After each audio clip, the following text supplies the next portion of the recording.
Are we ready, Chitrakshi? Yes, sir. Should we start now? Yes, sir. Okay, thank you then. Friends and colleagues, it's my privilege to welcome you to the 126th episode of the webinar series on the Rethinking City. The title of this webinar today is 74th Constitutional Amendment and Democratic Decentralization. Ravikant Joshi gave me this title. Thank you, Ravikant, sir. As we know, the 74th Constitutional Amendment gave constitutional status to urban local bodies as many as 32 years ago, with a view to strengthen grassroots democracy in our cities through greater autonomy, citizen participation, and improved urban governance. Today's webinar will briefly explore its significance, progress or lack of progress, and challenges that lie ahead in making our urban local governments, that is our municipalities and municipal corporations, more accountable and effective. And to do that, we have a formidable panel with diverse views. Sorry, there's a train going.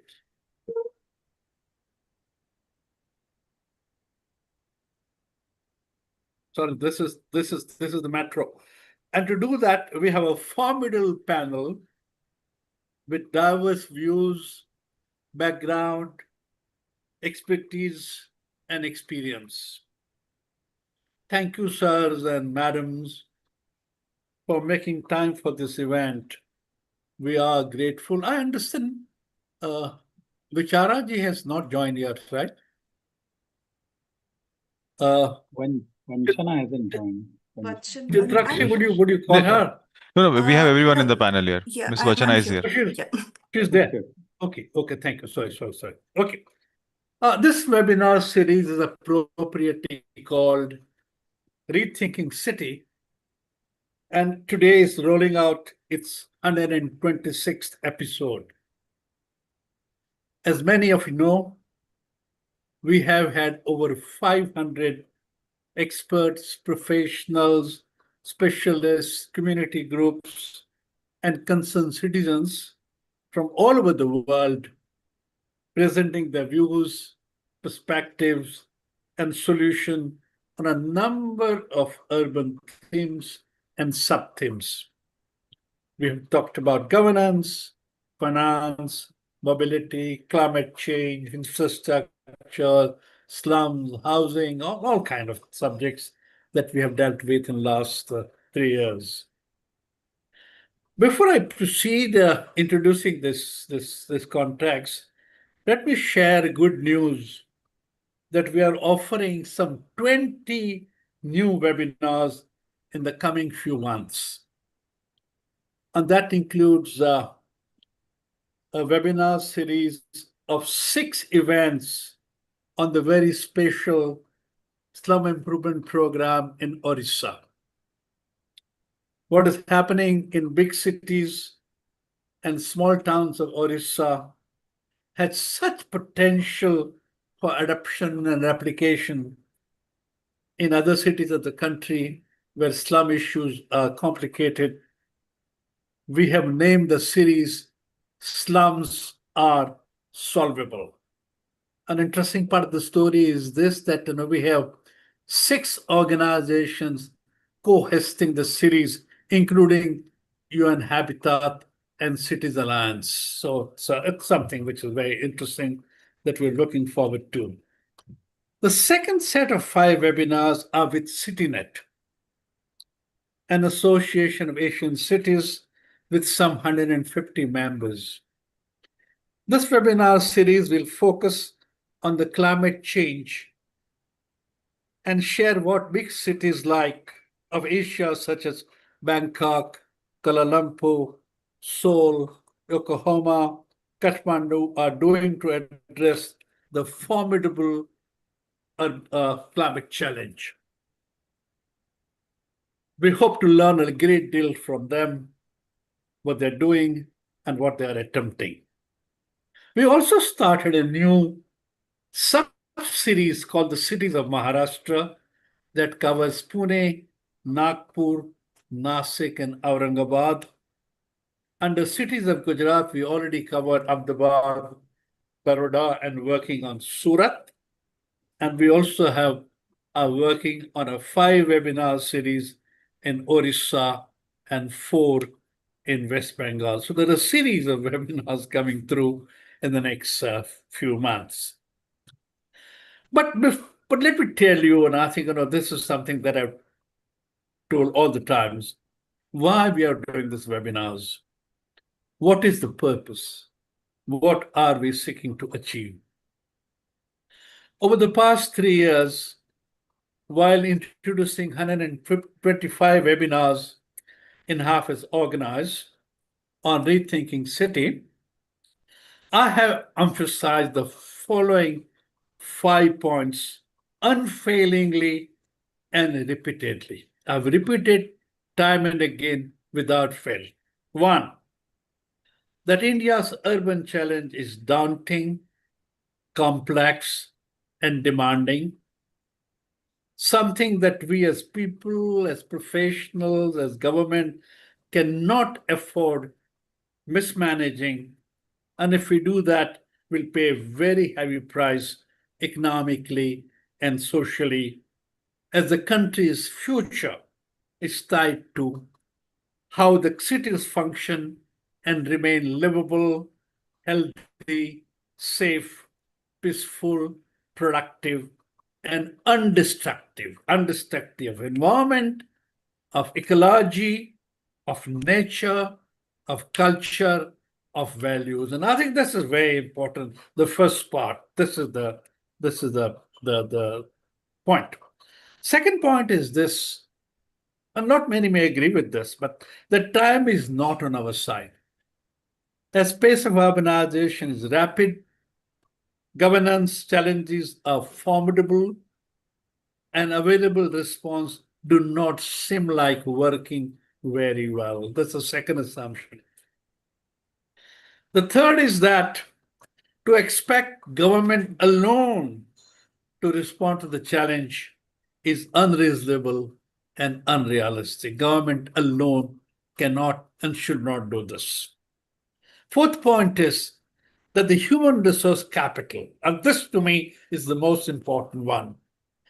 The human resource capital, including the knowledge and skill base outside the government system in business, industry, academic community, professional, and civil society, has the potential to contribute meaningfully to addressing the challenge meaningfully.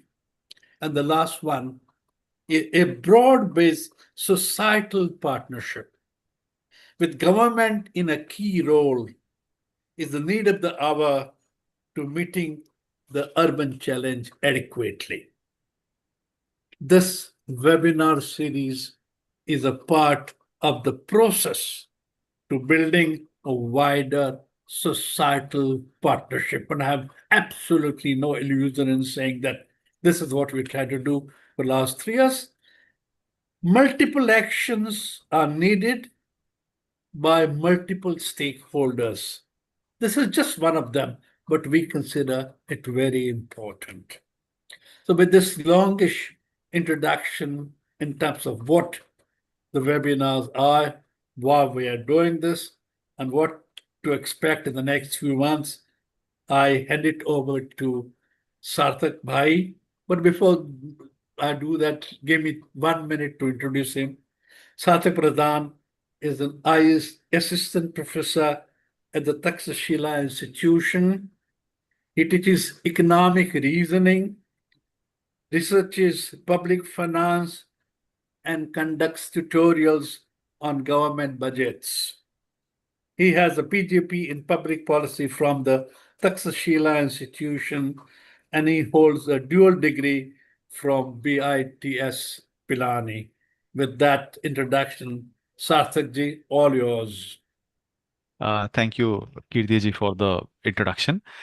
So before we start the discussion, a quick context. In fact, Kirti has covered some of the aspects, but I just want to again add to some of these things. The 74th Constitutional Amendment gave constitutional status to urban local bodies. In a way, it institutionalized urban democracy in India. The amendment possibly envisaged that cities will be autonomous, they will be able to carry out various functions, and for carrying out those functions, they will have enough resources, and also people can hold these institutions accountable. This law came into being some 30 years back, and accordingly different states have brought in various changes, legal changes, institutional changes. We have city governments across the country. However, our cities are not in great shape. Very few cities in India, we can say, are global cities. In fact, very few of them will be at the same level as global cities.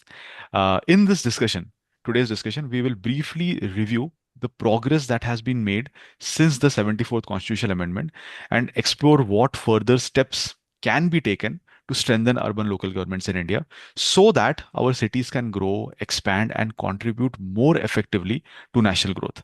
And joining me in this panel is Dr. Debarpita Roy. She's a researcher at Center for Social and Economic Progress.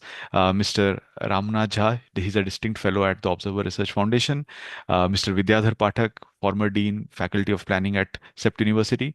Ms. R Vachana, she's Head of Municipal Law and Policy at Janagraha. And Dr. Ravikant Joshi, Senior Fellow at CPPR and former Chief Accounts Officer at Vadodara Municipal Corporation. As the chair for today's discussion, I have taken the liberty to divide this discussion into few stages.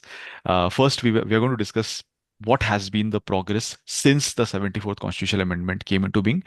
Then we are going to have a presentation by Ms. R Vachana. Her team has done a phenomenal work. Her team has audited the progress since 74th Constitutional Amendment. So she's going to present some of the findings.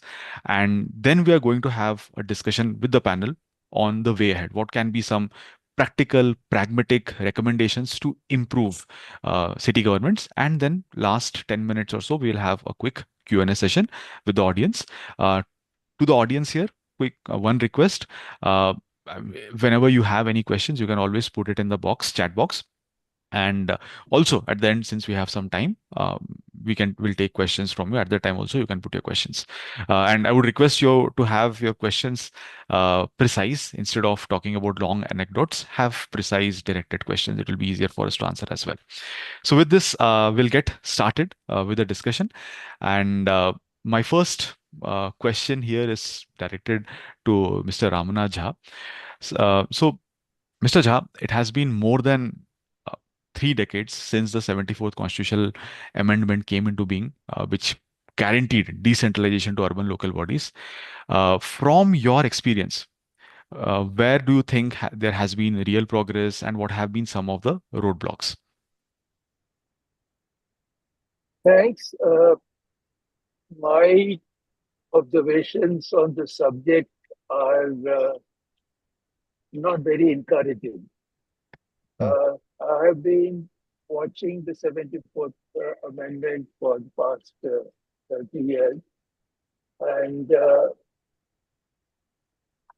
ULBs across the country in terms of what the 74th Constitutional Amendment set out to do, they are worse off than what they were in 1993. However, before I go into the disappointments about the 74th, let me also give credit to some of the things that it was able to achieve. Firstly, ULBs, as you very rightly said, got mentioned in the Constitution and they were given a constitutional status. They were also given a mandated tenure of 5 years, which meant that it would be extremely difficult for the state government to dissolve the local bodies. And this has been a real achievement because it has been difficult to dissolve local bodies by state governments, mainly on account of the provisions that were put into the 74th Amendment. On the front of social equity, there was the introduction of reservations for scheduled castes, scheduled tribes, and other weaker sections. This was a novelty. But the greatest part of the achievements was the gender equity that it brought in. This was not there earlier, and I could say that it was a precursor to other attempts at gender equity in other elected bodies. Even the parliamentary effort at gender equity came much later. So 74th Constitutional Amendment from that point of view must be given the recognition that it showed the way as to how this could be done. There was greater probity and fair play in elections because of the state election commissions that were constituted under the 74th. And one would have to say that the election process in the cities today are much more streamlined than what they were earlier. And there is a fair amount of independence in the way elections are conducted. On the administrative decentralization front, the 74th recognized that larger cities need to further decentralize, and therefore the concept of the wards committee was included. That is, every city which has more than 3 lakh population will divide its functioning into wards committees. The 74th also recognized metropolization of cities.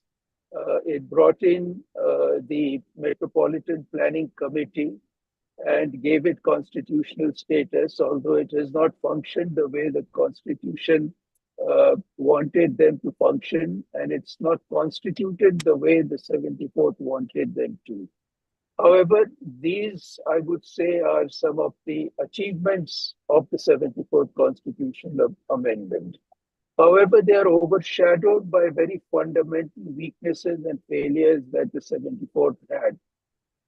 One was that the ULBs were not given functional mandate. Although the Schedule 12 was included in the constitutions, it was a suggestive list, and states have gone about giving some of these functions and not giving them to in other states. More or less, the power to allocate functions to cities remains firmly in the grasp of the state governments.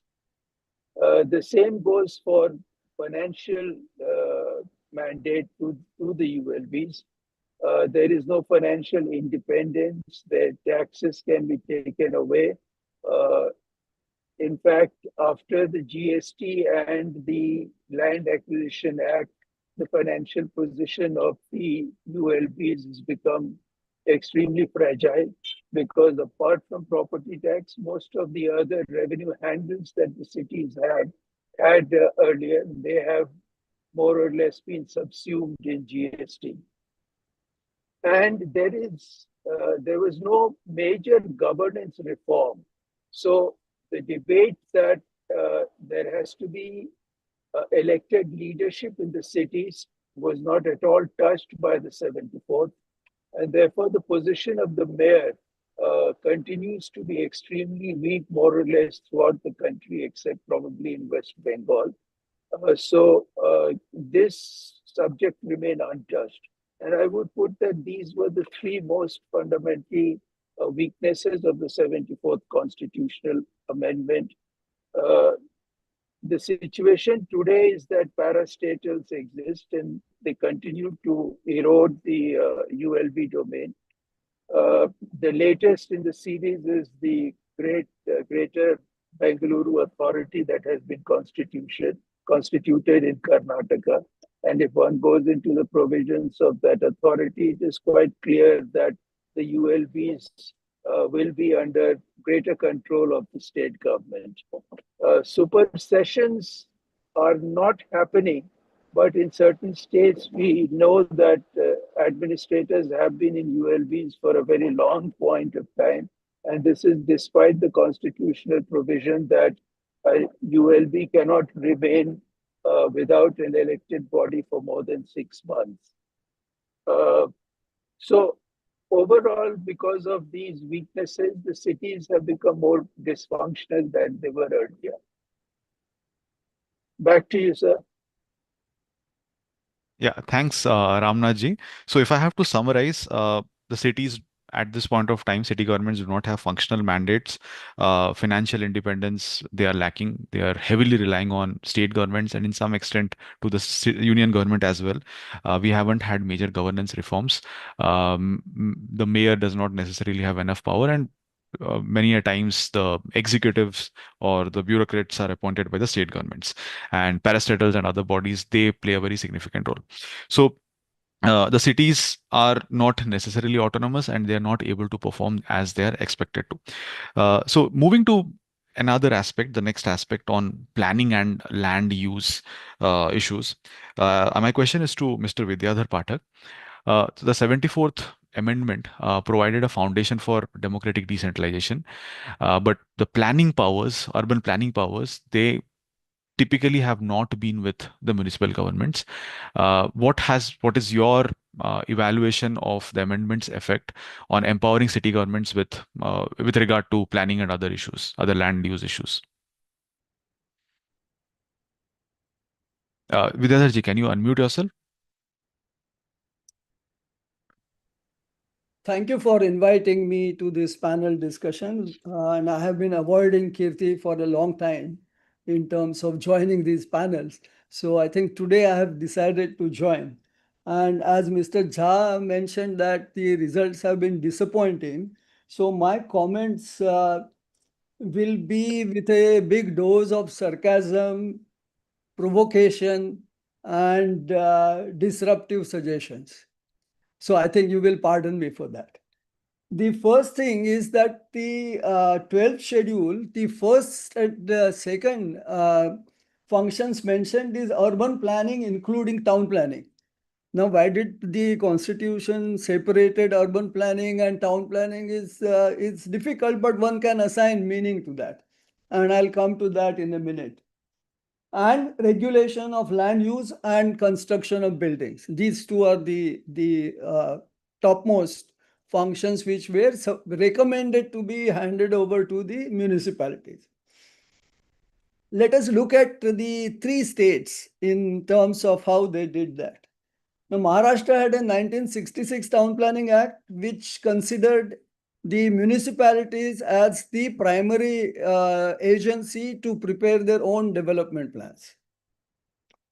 The Gujarat had a 1976 Act, but they thought that is not the municipal function. They created urban development authorities and area development authorities as the agencies for doing the urban planning.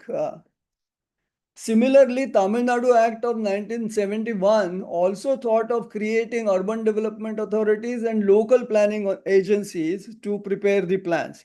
So even after so many years of 74th Amendment, none of these acts have undergone any substantial change in terms of devolving these powers to municipalities.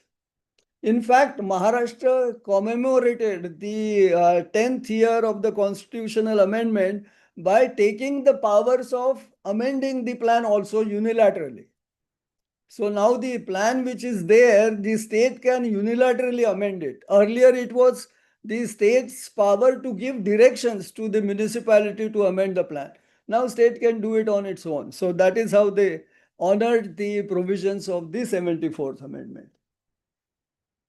Now, why does it happen so? I think we should go back to that. And there, the problem is the trust deficit. I think the politicians and babus in Delhi have no faith in the politicians and the babus in the state government. They think they are incompetent and corrupt. Similarly, the state politicians and the state bureaucracy thinks that the people at the municipalities are incompetent and corrupt. So long as this trust deficit remains, municipalities will never acquire the real powers of planning. They might do the burial grounds and cremation grounds, which are also listed in the 12th schedule. But to do this so-called urban planning and town planning will never go to the municipalities. Now, also, what is the demand for this? Do locally elected representatives demand their rights for performing these functions? Absolute zero. There was an instance when a plan was prepared for Mumbai. The mayor wrote and signed the preface to that plan. The plan was discarded by the state government. A new plan was made. The same mayor signed that also. If this is the case from the bottom up, then how will you get the rights for this? The rights are a two-way thing. No? The higher levels of government should assure those rights, and the lower levels of government must be aware of exercising those rights. And that goes not just to the local politicians, it goes to local bureaucracy, the local engineers of BMC. There was a big controversy about the planning of textile mills in Mumbai. Who decided that? The state bureaucracy and the judiciary. Planners were sort of mute spectators of what was happening with the textile mills. And no local political had any voice on those kind of things. So if this is the kind of situation, you are not going to get it. Let me give one more example of this. The whole smart cities things, the way smart city proposals were required to be prepared, showed clearly that they had no faith in the municipalities. Even the boxes in which the proposal has to be written were defined, and you couldn't exceed those boxes. Who should prepare that was also guided by Government of India. And who should implement was also specified, which clearly shows disrespect to any capacity or responsibility which the local government can take. Now that the that scheme has been closed, there is no use belaboring on that point. But this is a clear example why these kind of rights don't get devolved onto the cities.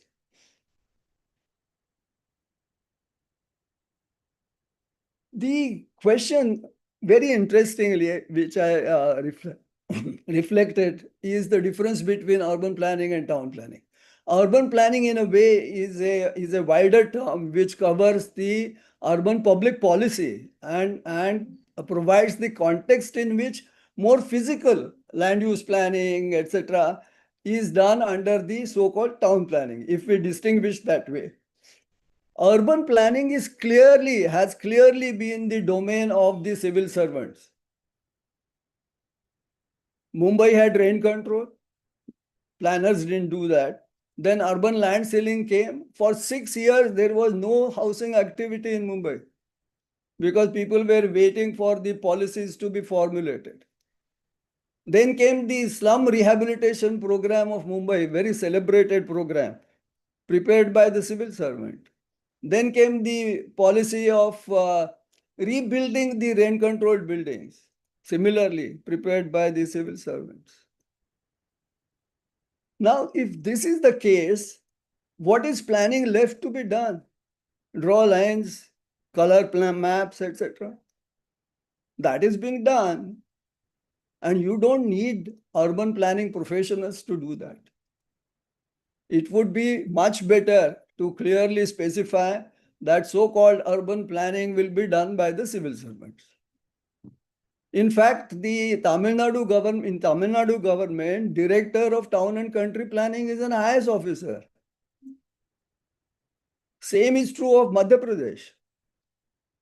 Maharashtra and Gujarat have a British legacy of a Firangi being the first consulting surveyor of the then Bombay presidency. That is why the directors in both those states are the town planners. Now, the thing is that I think since Sarath is a public policy person, this public policy, the way it operates at the city level, is a total blank. What is the public policy analysis that is being carried out in case of any city? It's all based on conjectures, some UDPFI guidelines which have been issued by Government of India. Then many state governments, planners are also funny. It's not that they are clear of their professional responsibilities. Planners heard that there is something like ease of doing business. So they thought we should also adopt ease of doing planning. So what did they do? Instead of preparing city specific plans and policies, they said we will do a statewide regulation. This is how you should do your plans. FSI decided at the state level, parking requirement decided at state level, and state after state has adopted that as something like a big reform. Started with Andhra, then Maharashtra, then Tamil Nadu, then Gujarat. Everybody has a state level. And interestingly, the acts look at regulatory framework as an essential component of a development plan and not a standalone exercise, but everybody has done that. So this is a very serious kind of thing. And I think the earlier that we question that very critically and or accept it, don't keep on doing these kind of webinars. What happened to 74th Amendment and urban planning? Forget about it. If you can get rid of 370, why not get rid of 74 also for the purposes of planning at the city level?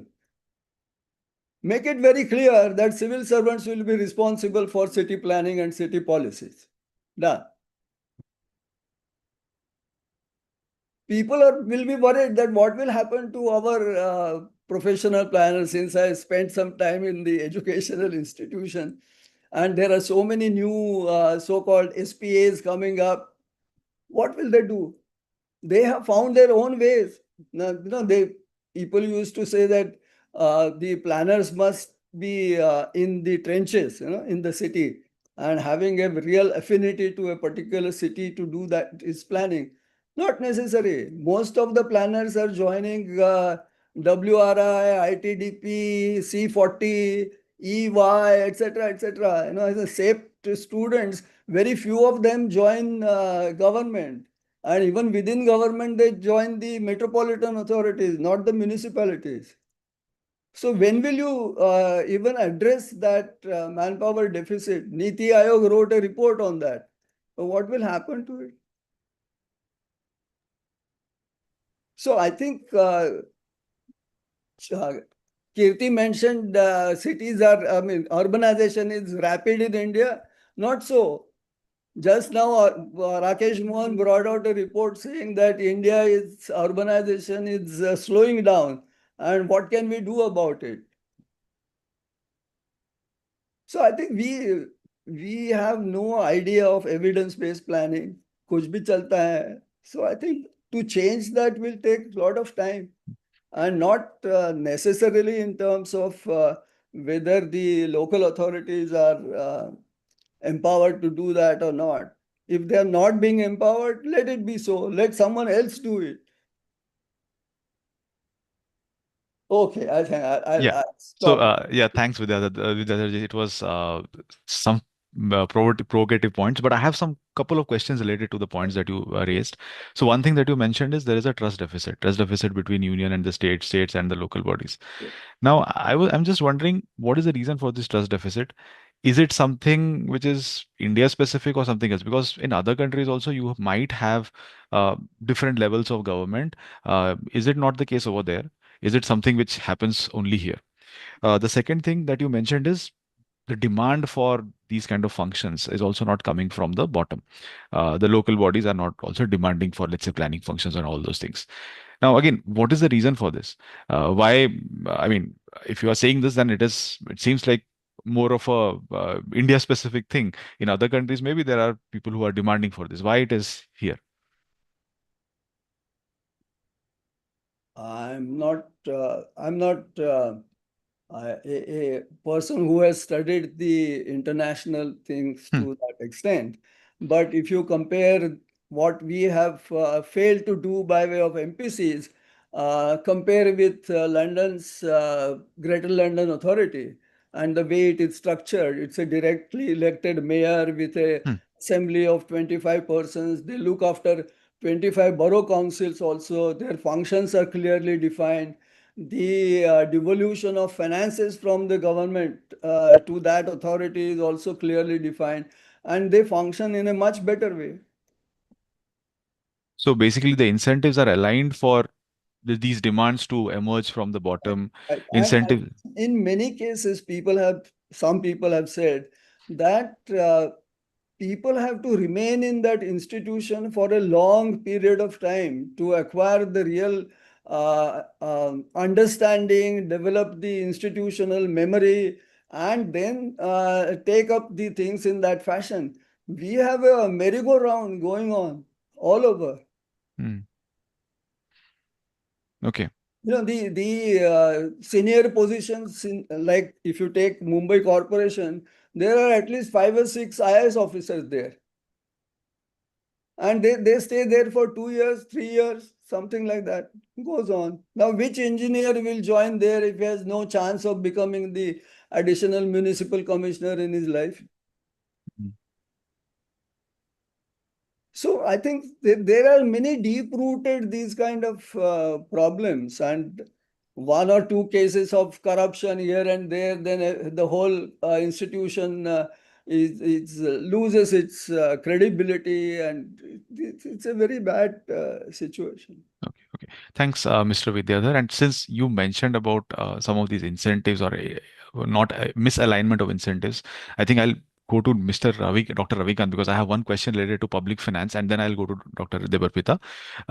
So, Dr. Ravikant, so you have been analyzing urban finances. You teach urban finances, and also you have been as a practitioner, right? So, from a public finance perspective, how close have Indian cities come to the dream of achieving fiscal empowerment? Like, that's one of the goals of maybe the 74th Constitutional Amendment.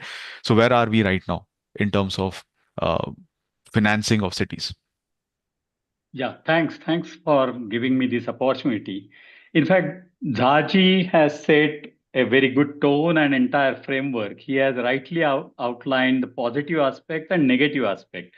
In fact, I personally feel, and going by what he also said, that fiscal autonomy or fiscal decentralization was not the aim of the 74th Constitutional Amendment. It was mainly concerned more on a democratic decentralization. Yes, it was what we can say indirectly it was there, but as Jha sir has pointed out, that it stopped short. The word used was the may. State government may give functions and the resources or finances. So financial and functional domain was not set, correct? And then merely state governments haven't done that. So directly 74th Constitutional Amendment, because we have to see background behind that. In fact, before 74th Constitutional Amendment, Constitution did not mention anything about urban local bodies and the third tier of decentralization. It tangentially mentioned panchayat, correct? And then prior to the 74th Constitutional Amendment, barring Gujarat and Maharashtra, elections were not held at the local level. The cities were not having elected representatives or elected body for decades, 15 years, 18 years. So in that context, basically, it trusted on a democratic decentralization, but that also not been achieved. But coming back to the fiscal decentralization or how it has reshaped public finance, that is your question, then let me say that on an average, today, ULB generate only 32% of their own source revenue. Different reports have pointed out. Very recently, this is Vachana, Janagra and CAG report. But before that, even RBI 2024 report clearly indicates that it's only 43%, which is own source revenue. 15 Central Finance Commission pointed out it at a 53% own source revenue. But let me give you back figure, 1996, after there was a short-lived renaissance, after this 74th constitutional amendment coming in. And I have lived through that. I was at that time in Baroda Municipal Corporation, later on worked on it. So we were so energized. And if you'll see, many cities at that time started carrying out the financial reforms. You know, at that time, municipal bodies had less money in absolute term, but they were having own source revenue constituting more than 63%. So in last 30 years, we have come from 63% own source revenue share of municipal bodies to 32% by the CAG report latest. And before that, RBI report in October 2024, which took into account 232 municipal corporation data, which are supposed to be financially strong. And that data shows only 43% come from own source revenue. Why this has happened? Because in last 30 years, not a single new source of revenue has been given to municipal bodies. Rather, municipal bodies lost the octroi, mainly after 2000.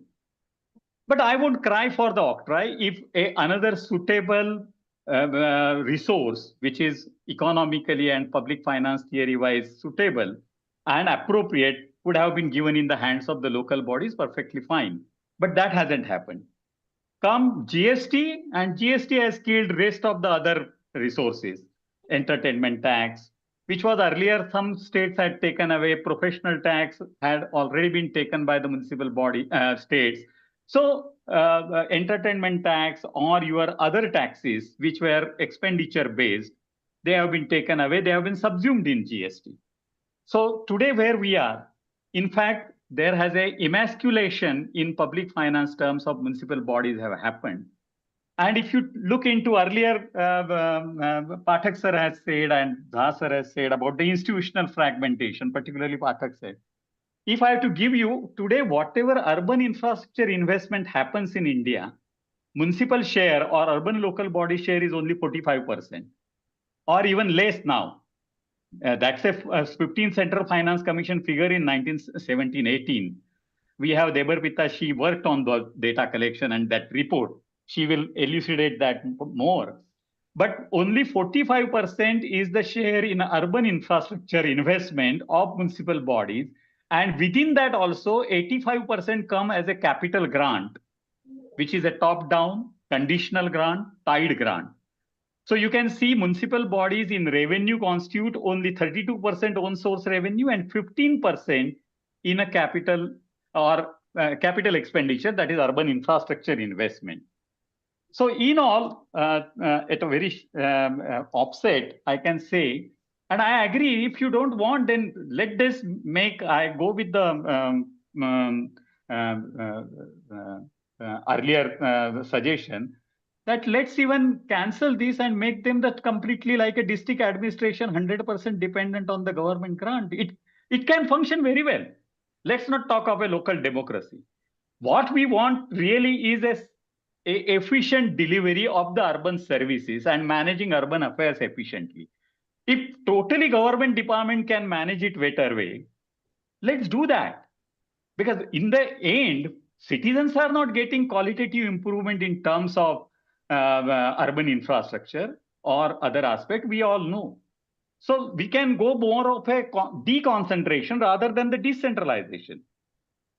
And let's make completely this as a department funded departments or department agencies and address urban local issues better way.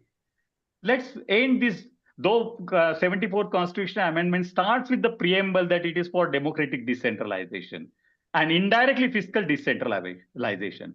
The SFC, the instrument which 74th constitution amendment has created, what states have done? Either states have not constituted them in time, or the default ratio that whatever SFC is recommended, not even 20% suggestions finally got implemented. Means first SFCs have quality. There are many reports on it, including National Institute of Public Finance Policy has come out on the reports of the working of the SFCs. So first reluctant to constitute, then not to arm them with the real intelligent, intellectual people and independent-minded economists and experts. Later on, whatever reports coming, even action taken report, which Constitution Amendment says that for a transparency and accountability to the public, state government should place action taken report. There are instances where SFC submitted the action taken report, which was not at all tabled in the Legislative Assembly and was not implemented at all. Some states have tabled that report, but then in actual practice, they have just implemented 20% suggestions or the recommendation. And top of that, I haven't seen any SFC report has recommended a new source to be given to the local body. Never ever. In fact, when I read SFC reports, they men talk about the limitation of the states to give the grant to the local bodies. What are the financial constraints of the state governments? In fact, they were there like a Central Finance Commission to share judiciously resources between the state and the local bodies. So we got created this constitutional institution, it's like Central Finance Commission. But it has never ever suggested a new resource giving. It has just only dealt with sharing of the resources, also taking care of the state concern rather than the ULB concern. And the final point, which is not financial, but I agree with the Jha sir that there is a political emasculation of the local politicians have happened. One, I'm not against the reservation, but initially state governments came out with that there will be 1 year term for the mayors. They killed the political leadership. Later on, they corrected it to 2.5 years, and some states today have 5-year this. But today what has happened, I have lived through that, and I know that earlier my mayor used to be the leader of the larger faction of that local party or local representatives of that party. He used to be one way a natural leader. Today, what I have seen the paradox that the mayor himself will not vote himself. So he doesn't have support of the local bodies because he comes under the reservation and who is not at all a natural leader. So reservation absolutely was right at a election level where members got, social groups got the representation. Gender equity came in, which is a real only plus point is the gender equity and reservation to the social groups. But states utilized it in a different way. And today, politicians don't consider their career in the local body. Naturally, they would like to go at a state level and the central level. And local politician, I agree with the earlier speakers that no, they don't have any voice. And I haven't seen they fighting. But earlier in my career, I have seen that local body will stand against the central government, state government, even won't mind going into the court. I have those cases. But alas, after 1994 and in recent political economy, no local politician has a voice or has raised voice for any of the schemes by this. I will stop here. Yeah. So, Dr. Thank you. Ravikant Joshi, I have an observation related to the last point that you mentioned that the local leaders, they don't necessarily see a career progression to becoming a state leader or union leader. If I'm not wrong, then some of our national leaders in the past, maybe Nehru or maybe Sardar Vallabhbhai Patel, they were all local leaders at some point of time. They were head of some of these local bodies and gradually they moved up. Everybody, Rajendra Prasad ji, Yeah. our first president. Correct. Or Netaji Subhash Chandra Bose, or name any earlier politician. He graduated from it. As late as Manohar Joshi of Maharashtra as the chief minister, and later as Lok Sabha speaker was a mayor of Mumbai Corporation. Yes. But after that, nothing of the sort is happening. This is the trust deficit, even at the political level. Yeah. So since we're talking about gender equality, since we're talking about inclusion, so the next question is directed towards Dr. Debarpita, who has done some work on it. So Dr. Debarpita, what is your evaluation of this particular amendment's effect on inclusive urban governance, especially in terms of political representation, participation, whether the voice of the marginalized groups, is it part of the government decision making? Yeah, I think to some extent, and I'm being very, candid here. This question of yours is slightly, jumping the gun. Before we talk about inclusive governance and administration, let's talk about effective governance and administration, right? The first point on that is, for effective governance to take place, is elections to happen, right? If you do not have elected representatives in office, you are by de facto and by practice stifling governance. Administration will continue as it continues in our cities, but governance reforms or new initiatives, unless they're top down in the form of certain central government programs, etc., will not take place. A very simple example. My latest research, from my latest ongoing research, what I find is I'm working on property tax.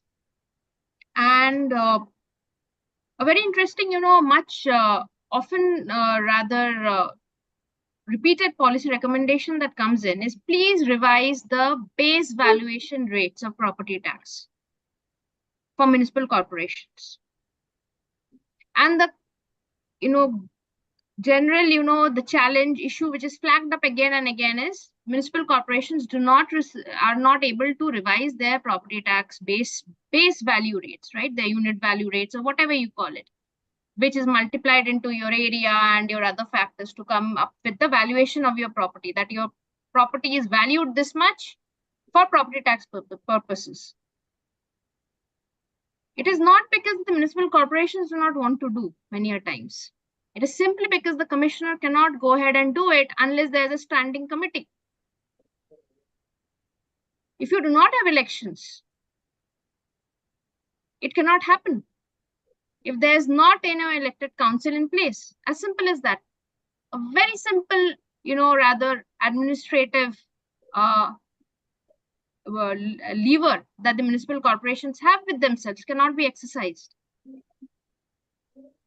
That is one. The second is, most urban, areas now have residential welfare associations, RWAs. When I talk from my personal experience as a, member of an RWA, who do I really, resonate with in governance, in the government? More often than not, it is the MLA and not the local councillor, right? Because I also know that if the MLA says ki ye hona hai, please let's get it done, it will get it done. No matter, what the municipal corporation feels like. Very often we hear that our panchayats are way more empowered. Rural governance is, way more empowered, way more effective than urban governance is. Why? One, due to pure economics. An urban dweller is not as dependent on government, on government transfers as a farmer or a rural resident is. And which is that institution which, holds the tap to it, that how much each household will get in terms of grant, be it PMAY or be it SWM grant? It is the local panchayat. If there is a, small quasi-judicial or even judicial issue, which is the first adjudicating body, is the local panchayat. Vis-a-vis, what is the role that, our municipal corporations play in our lives? You and I, everybody resonate, that with, okay, it's supplying water to us. It is maintaining, the roads. The roads are being kept clear in front of my house, and my solid waste, garbage is collected every day. So let's look at it not just from, what the 74th Amendment really tried to visualize. There's a very deep practical element to it in terms of, how much this fragmentation of governance which happens in urban areas, rightly so or wrongly so, needs to be understood better. We all talk about it. We all talk about parastatals, of course. And Ravikant Joshi very rightly said 45% only of the investment which happen in our cities currently are through our local governments. Fourthly, is that we do have certain, better models amongst our states than others. Pathak sir, for all right reasons, did say that Maharashtra was not doing a good job in very many aspects of it, right? But if you look at it from a pure functional devolution, etc. perspective, possibly it's also one of the most decentralized rather states when it comes to state and the local bodies, right? Okay. Gujarat could be another model. Vis-a-vis other states, what is it at least these states are doing, and what is it that the other states are not doing? When I look at, empirical evidence, and this comes from, Sarthak, from my rather core skill, which I'm a researcher, right? I'm not I'm not into advocacy. I'm not a practitioner either. Is that when I do go out searching for hard evidence, apart from, talking to officials who are only limited, who can only share so much with me, and talking with experts, the data that I have, the evidence that I have at my disposal is very, very limited. I looked through the excellent, CAG report that, along with Janagraha, CAG has put out. But when I, started to deep dive into it, that, okay, where do I look for the source of the data? Fantastic, overall picture that, and very up to date and very, very, very provocative and very, very probably right picture. And of course, the right picture that this report has painted. But when I go deep down, okay, which are the cities they have considered in this state? What does the city level data say? I understand there are some very, hard level constraints for the transparency to come out. Right? So for things to be inclusive first, things have to be effective. Things have to be transparent. Let's, start from there. I will stop there, sir. Thanks, Dr. Debarpita. A few observations, right? So when you mentioned that people will prefer to listen to the or go to the MLA instead of the municipal commissioners, there's something that I have observed in Bangalore as well. Whenever you have these elections, the MPs for the member of parliament or for the member of legislative assembly, they will come and do all the promises that they will get all these things done, which are typically under the jurisdiction of the municipal bodies. And people also assume that, okay, this is the role of MP or MLA, which is not necessarily true. Apart from that, another interesting observation that you had was the panchayats, the rural local bodies, they tend to be more powerful because again people are dependent on these bodies for various things, while in urban areas maybe the residents can depend on the markets for it. So are you saying that it's because people can get these things from the markets, that's why they don't really bother about urban governance? As in, is it not, I mean, within the No, urban it is area? not that they are getting it from the market or from where they are getting, and that's what they are not bothered about urban governance, right? It's not that people are not bothered about urban governance, but it is just that, how the framework is. That's a very deep question, Sarthak. And again, for me to just answer it on the fly is not going to be correct. Okay. But it's a very right question that you have. That is it that rural governance is more effective? Because the markets there are not able to provide for it, right? It is by design that the institution is providing for it. And in the cities, it is not so. Either it is the state government which is providing, or it is the markets which is providing, right? If I do not have water, I will ask for a tanker to come and fill up my tank, right? So, but again, I mean, this again, let's not talk about answers to these questions on the fly. Yeah. Without really doing a very deep dive empirical research into it. Yeah. Thanks, Dr. Debarpita. Now I'll hand it over to Miss Vachana. Miss Vachana and her team have done a extensive audit on the functioning of the 74th Constitutional Amendment. So, Miss Vachana, would you like to present your findings? Yeah, thanks, Sarthak. Yes, I do have a presentation. So can I screen share it? Yeah, sure. Bhumaji, I hope we have the sharing rights. Yes.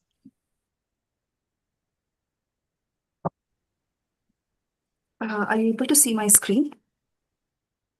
Yes, we can see your screen. Thank you. Thanks for this opportunity and to organize this a discussion on this much needed subject as well. So I will be presenting to you the key findings from the compendium of performance audits on the implementation of 74th Constitutional Amendment Act, which was released by the CAG of India. So I would start with the context, then discuss the methodology, key findings, and then conclude with the recommendations that the compendium put forth. So beginning with the context, this actually Janagraha's engagement with the Office of the CAG of India, specifically on the compendium, began in December 2019, where we had as part of the MOU to provide technical knowledge and project management support to undertake performance audit of the implementation of 74th CA. We had the opportunity to collaborate with the CAG in designing the audit metrics, and thereafter to work with the PAG of Karnataka with the pilot performance audit, which was steered by the then PAG, Ms. Nivedita. The first performance audit on the implementation of 74th CA was tabled in the legislature of Karnataka by September 2020, and by June 2024, 18 states, including Karnataka, completed these performance audits and were tabled in the legislatures. November 2024 is when the compendium was released, which essentially synthesized the patterns and trends and insights from these various performance audits and brought it together. So why this performance audit, which is actually quite unique because this is actually checking the efficacy of a legislation, which is not general practice. So the rationale was that it has been 3 decades since the enactment of 74th Constitutional Amendment Act, and India's urbanization is a reality, which means the significance of urban local self-governments are also increasing. And therefore, there is a need to see whether state governments have established robust institutional frameworks, legal frameworks, in accordance with the provisions of 74th Constitutional Amendment Act. So the compendium synthesizes performance audits in 18 states across 393 ULSGs. The performance audits are typically based on test check ULSGs, and you can see on the RHS the 18 states that have been covered, and the period is between 2014 and 2021. The states the period is not uniform for all states. So there are broadly four audit questions the performance audit tried to find. One is whether the state governments have adhered to the provisions of the 74th CA in the municipal legislations. Second is now for 74th CA to be implementable and ULSGs to be able to deliver their functions effectively, certain institutions and institutional mechanisms are required. Are those made in place or not? Third is the access and powers with regards to finances. And fourth question is ULSG's power with regards to human resources. Now, if we try to look at the key findings across these 4 questions with regards to adherence of state governments on the provisions of 74th CA. So what we see is that states have largely complied with the statutory provisions of 74th CA. However, there is a gap that can be observed with regards to devolution of municipal functions by law. So on average, 17 functions out of the 18 functions of the 12th schedule have been devolved. Typically, the function that is not often devolved is urban planning and fire services. Interestingly, 7 states have further distinguished between obligatory and discretionary functions. Obligatory means it is compulsory. Discretionary could be read as while it's being devolved, it's optional for the ULSG to take that up. So only 9 states have actually devolved all 18 functions by law. Some of these states are Chhattisgarh, Haryana, Madhya Pradesh, Odisha, for example. Right? Now, when we look into the in-spirit reading of the 74th Constitutional Amendment Act, which means these are not overtly expressed provisions in the law, but which are in the spirit of why the law came into picture in the first place. So only 5 states have directly elected mayors in the ULSGs, which are Uttarakhand, Haryana, Tamil Nadu, Jharkhand. As already discussed in the panel before, globally well-run cities actually are led by directly elected mayors with a term that is coterminous with that of the council. Now, if you look at the mayoral tenure in India, 9 out of 18 states only have a mayor with 5-year tenure. In fact, states like Karnataka, especially, municipalities, Himachal Pradesh, the municipal corporations, Maharashtra, the mayors of these ULSGs have only 2.5 years. So less tenure also means by the time a mayor gets into the system, they do not actually have the adequate time to even understand the system, forget about even seeing their the projects that they announce to completion, right?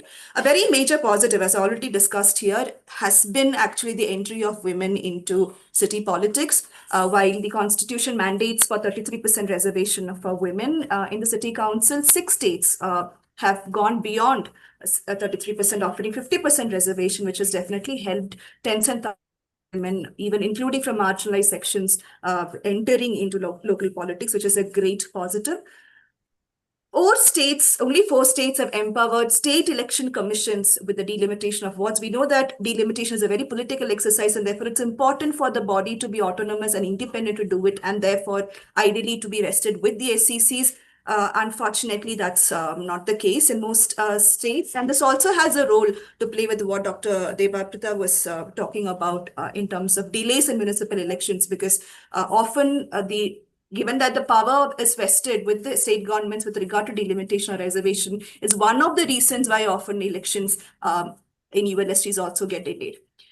The 10 states have overriding powers over ULSGs on more than 5 factors. I mean, these are essentially powers to dissolve the ULSGs, powers to frame rules on behalf of the ULSG, suspend any resolution that has been passed by the city council, or even the sanctioning of bylaws that have been passed by the city council. All of these overriding powers essentially rest with the state governments, which is against the in-spirit reading of the 74th Constitutional Amendment Act. Now, when we look at the implementation of 74th CA and the appropriate institutional design, while 17 functions on average have been devolved by law, only 4 functions are actually effectively devolved, which means on ground, in practice, only 4 functions are effectively devolved to urban local self-governments.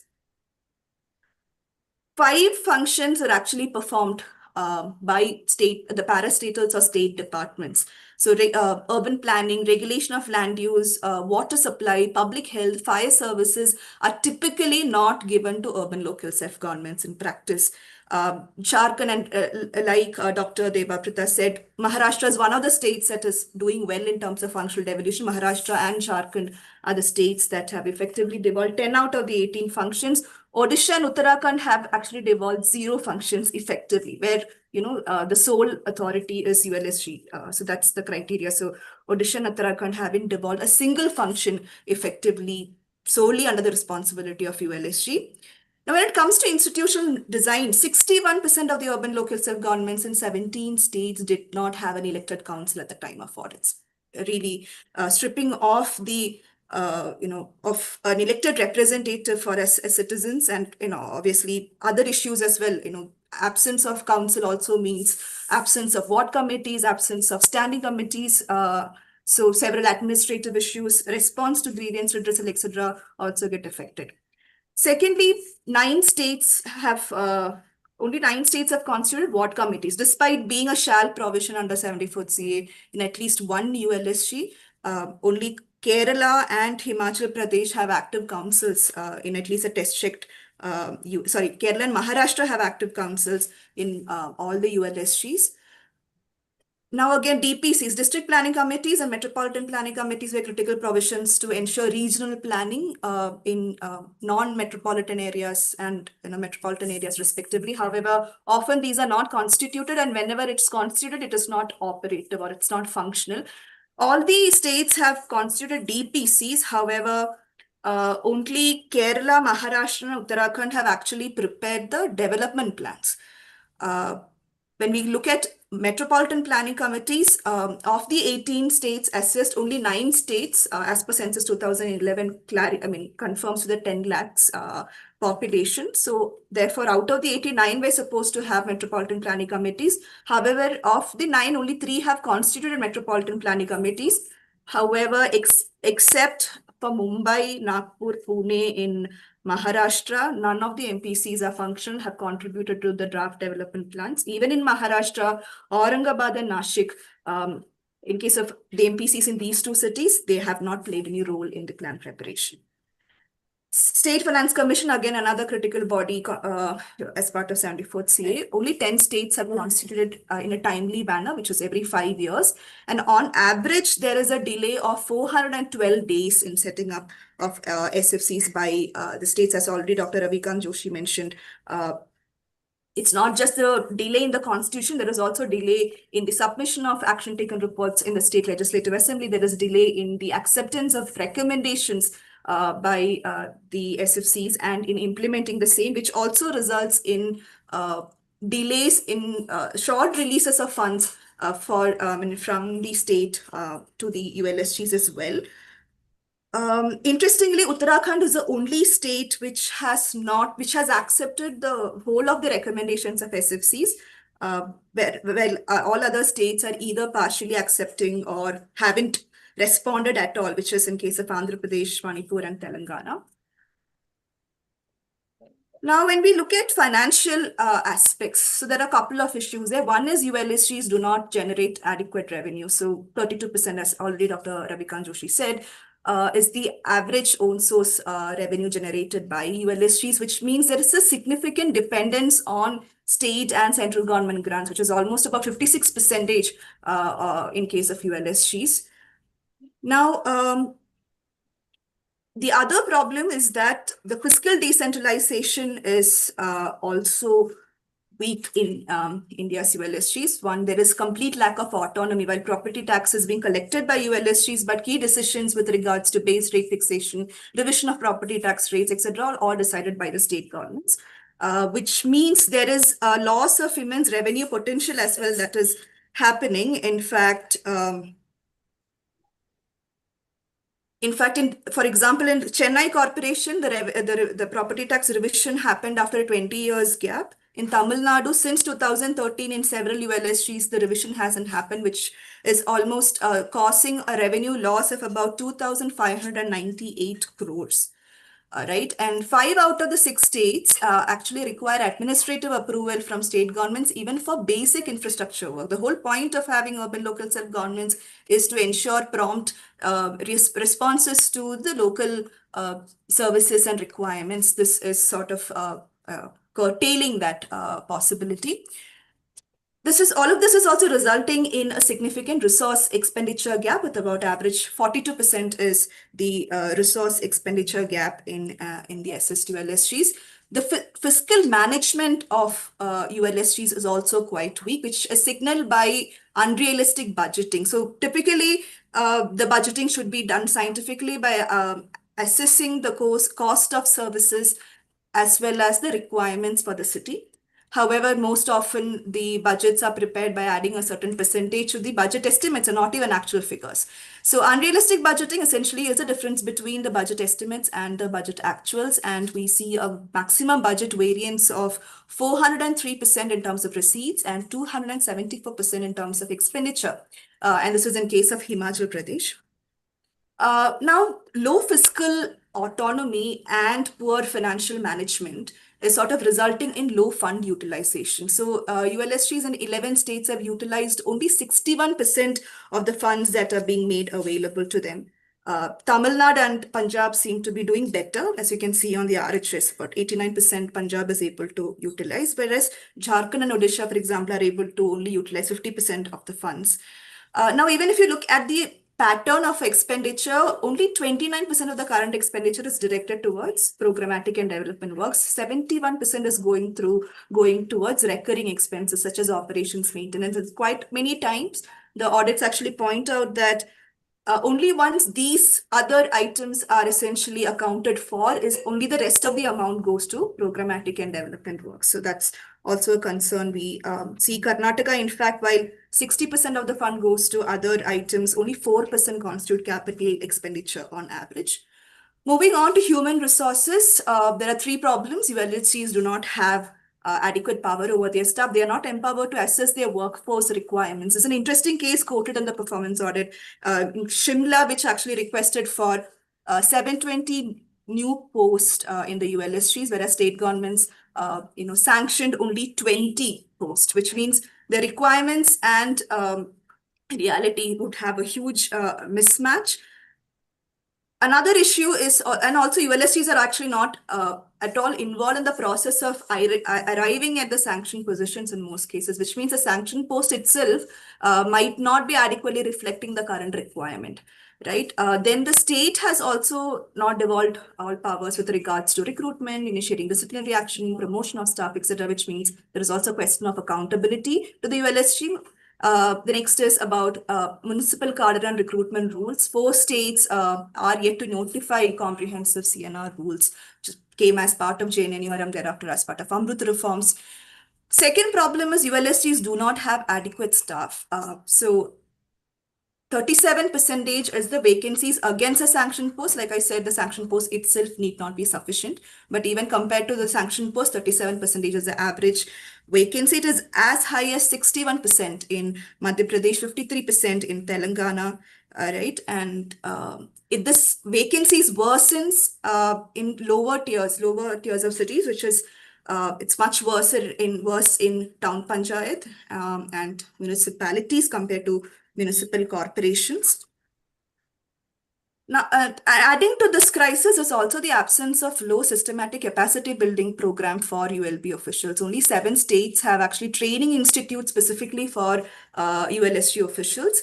But often these trainings are not on a need-based format. They are ad hoc in nature. It's not regular and systematic. So that is another concern that is being pointed out by the performance audits. So there are 7 recommendations that the compendium put forth, again, analyzing the 18 performance audits. One is to take action to ensure decentralization turns into a reality, which is to further devolution of functions. Second is to strengthen state election commissions to ensure regular conduct of municipal elections, which also has a bearing on functional ward committees, standing committees, etc. Third is to establish platforms for citizen participation, like ward committees, area sabhas, also ensure that they're effective on ground. Fourth is to strengthen district planning committees and metropolitan planning committees, not just constitute, but also ensure that they meet regularly. They take part in the development plan exercise. Next is to strengthen State Finance Commission as body, something that has been already discussed, to ensure that they're constituted in a timely manner. There is a full-time chairperson. There is no delay in the submission of ATRs, delay in the implementation of SFC recommendations. Sixth is to improve the financial sustainability of ULSGs, which covers both fiscal decentralization, revenue optimization measures like property tax, for example, to be based on capital assessment method, using of technology and digitalization to optimize revenue, and of course to have better financial management practices and scientific budgeting procedures in the ULSGs. And finally, to establish a robust workforce management system where ULSGs have more autonomy over staffing concerns, revisit sanctions strength on a more regular basis so that it reflects the current requirements, and undertake systematic need-based training programs. So basically, this performance audits and the compendium actually shows us that we are still waiting to realize the both in spirit and in practice provisions of 74th Constitutional Amendment Act. And here our hope is that the Public Accounts Committee in the respective state legislatures actually take this up seriously, and that's perhaps a role civil society and all of us who truly believe in furthering decentralization could actually engage more with the PACs, right? So that the dialogue that we are having right now also translates into action, and that, like some of us were echoing, we reach to a situation where we empower ULSGs, where we actually trust our urban local self-governments with the future of urban India. So on that note, I will end. Thank you. Yeah, thanks, Ms. Vachana. That was quite detailed and some interesting insights over there. In fact, you also had some recommendations. So this is the right segue for us to move to the recommendations part. What all should be done? Till now, we have been talking about what were some of the issues, but what is more important is what can be some ways by which things can be improved, some practical ways. But before we move into that, just one or two things, if you also found this thing, For instance, you mentioned that 5 city governments have directly elected mayors. There are 18 states where there was this 5-year tenure. And since we are talking about this thing in the beginning, that many states don't have this, that is why urban governance is a problem.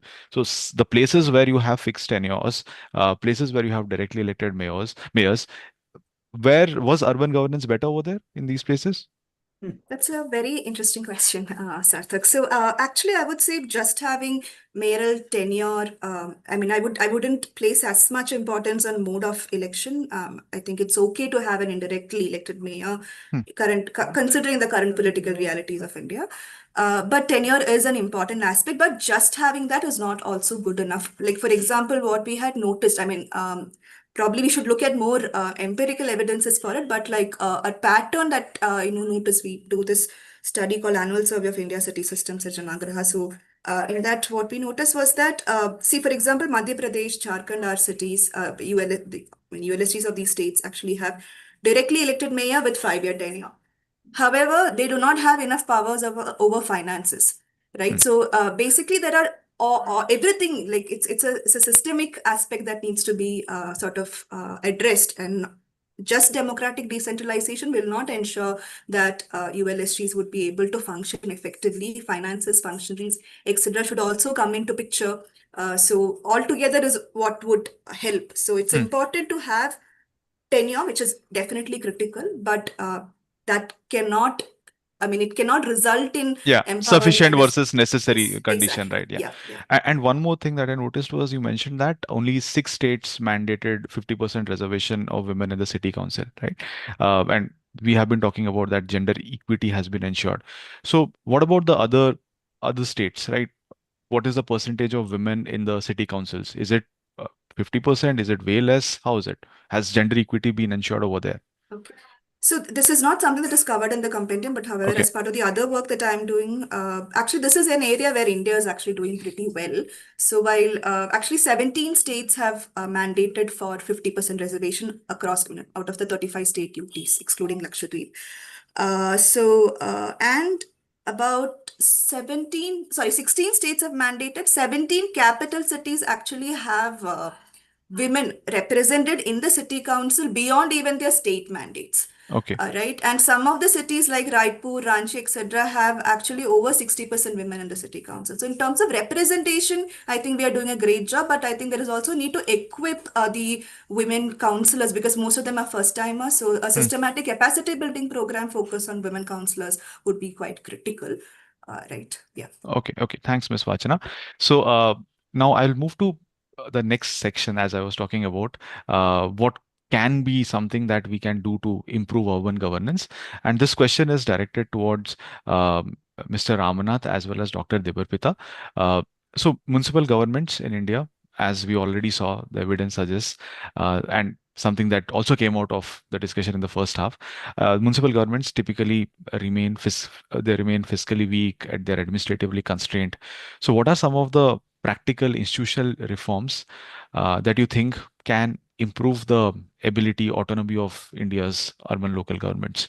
So I'll go to Mr. Ramnath first and then Dr. Debarpita.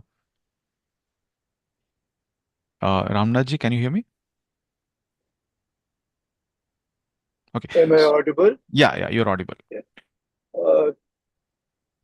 In the current situation, all of us who've studied urban local bodies and the way they have been functioning, every sector that we look into is crying for reforms. Whether it is governance, whether it is urban planning, whether it is urban finance, it's all pretty obvious that you need reforms and you need very fundamental reforms. They have not been forthcoming for the last 3 decades. And it is surprising that if you tinker around with surface reforms, like we were discussing the tenure of the mayor, whether it is 1 year, 2 years, 3 years, 5 years, it doesn't really matter. Because if he's not the decision maker, whether you make him a mayor for 2 days or for 5 years, doesn't really make a difference, because he remains a ceremonial figure. So if you really want to set governance right, you have to go into fundamental reforms that are pending. Anything other than that would be surface reform, which is not going to have impact. And ULBs are going to continue to function the way they are currently functioning. And as they grow, as their density increases, and as they become economically more functional as far as the cities are concerned, the ULBs are going to be in a weaker position. So my view is that for a powerless institution, all kinds of surface reforms are not going to make any difference. So you need to do these fundamental reforms because they have been pending for much too long. And anything other than that is not going to yield much result. Unfortunately, the current situation is such that whether it is the government of India or whether it is state governments, they do not seem to be in a mood to offer an inch to the municipal bodies. The central finance commissions have been telling the government of India that part of the GST needs to be directly transferred to ULBs. That has not been heeded. State governments have not implemented any reforms that government of India suggests that they should do. For instance, the model municipal law was formulated in the first decade of the century. That has not been implemented. The Model Rent Act that has been put out by the government of India, none of the states have picked that up. The Nagar Raj bill, which was true democratic decentralization and citizens' participation recommendations of the government of India, they were not implemented in any state governments. So state governments are not willing to part with any of the powers that they continue to hold over UNBs. And the fact that the central government itself made a major dent in the ULB finances by bringing in GST and subsuming all taxes other than property tax and did not give much in return.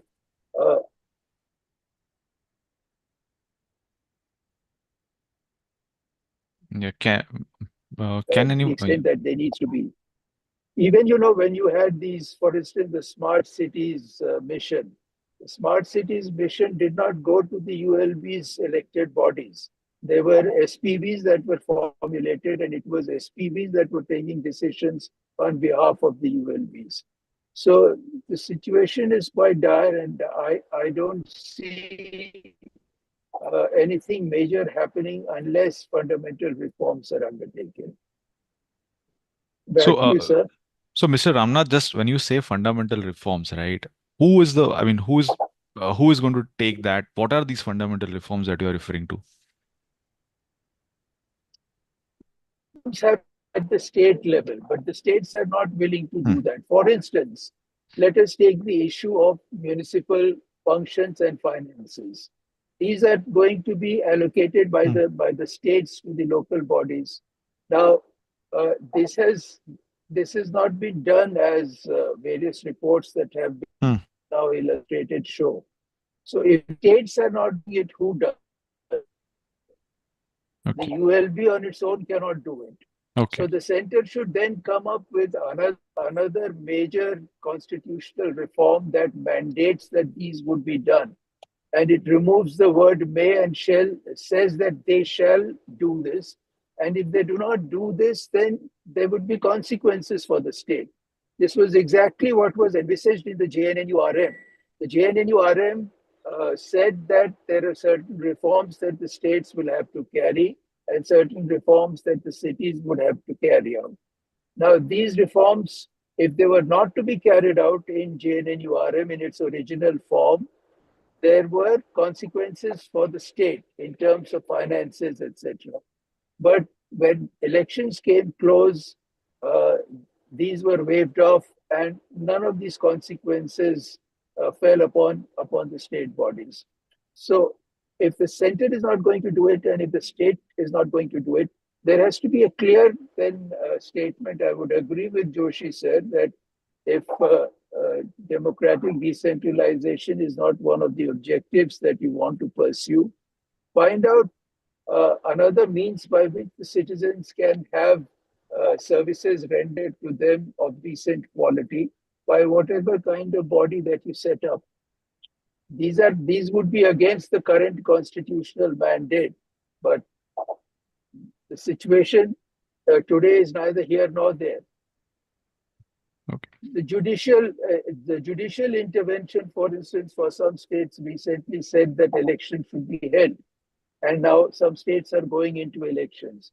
But these elections are not going to improve the situation because decision making does not lie with these elected bodies.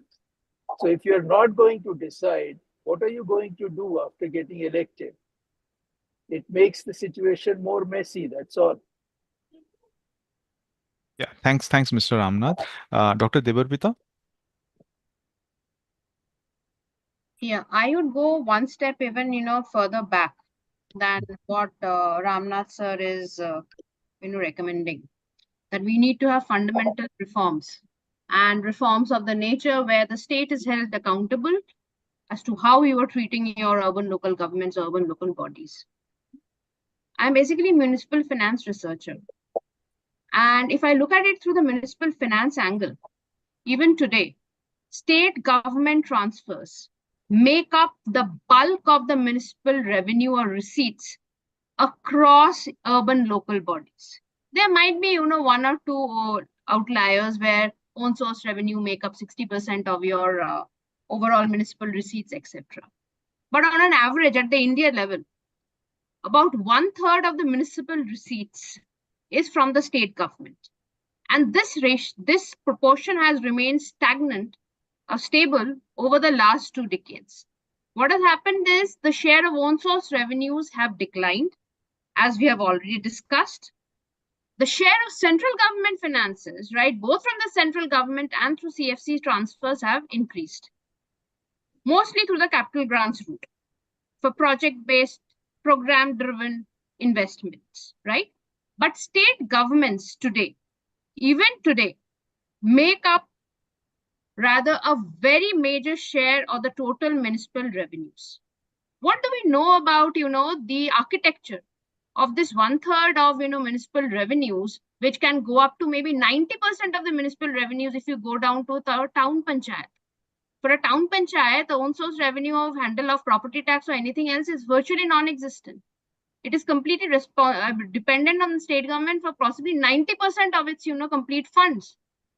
What makes up this 90% or what makes up this 1/3 on an average? There are roughly 4, channels. Okay, devolution from the state government, as in devolution recommended by the State Finance Commission from the consolidated fund of the state, assigned revenues from certain motor tax, motor vehicle taxes, stamp duty, etc. Then we have revenue grants to help the, urban local bodies meet their, regular pay the salaries, etc. And then we have capital grants, which are project-based. How much each municipal corporation receives, even if you ask many municipal corporations, please, divide the amount that we've been received as state transfers among these 4 heads, or the state urban development department to divide it among the 4 heads, we don't know. Why is it important? Devolution from the State Finance Commission is a formula-driven thing, is a formula-driven, transfer. Similarly, assigned revenue. Grants are not.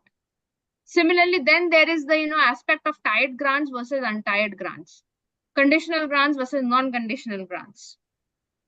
If something as simple as this, we do not know the municipal finance architecture which is happening. What kind of municipal reforms really? Apart from that, please, give them more handles of revenue. What can we really, recommend? Let's understand the lay of the land first. Maybe it's the researcher in me which is, speaking so strongly. But research, and especially research in the urban domain, can no longer remain a byproduct of a, practitioner-led urban development project. As I'm an economist by training, as in various disciplines of economics, be it development, be it macro, economics. Research, it forms the core of, recommendations of policy recommendations. Let's practice the same even for our municipalities. This report by Janagra and CAG is a great start on this. I think this is one of the first, that has really looked at these issues. Let's, just go beyond this as a community of practitioners and researchers and development enthusiasts. Yeah, thanks, Dr. Debarpita.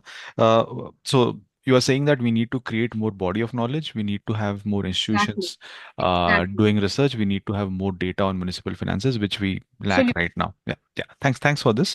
So moving to Dr. Ravikant Joshi. So again, the threat continues. Revenue generation tends to be an issue.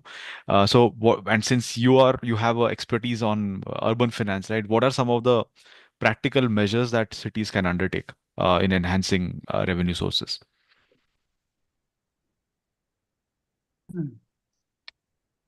Cities can't do much because they don't have enough resources compared to what is the requirement of the city or the urban development, correct? Well, let me broaden it, right? What needs to be done, yeah. right? Maybe not just cities. So, see, earlier I took a stand that scrap these elected bodies and make these municipal bodies as the organ of the government and deliver better things. Of course, that was a very strong position. See, we don't require a constitutional amendment.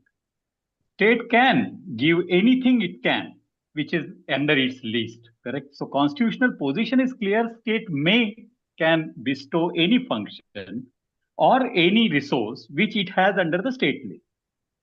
The real problem is that we do not have a real urban policy towards our cities. What we want to do with the cities, how we want to finance them, how we want to govern them.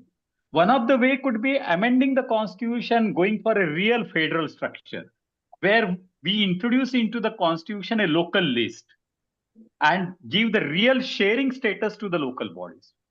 Today, the position is clear. Local bodies are the creatures of the state government. Constitution clearly says. Correct? It is in the state list.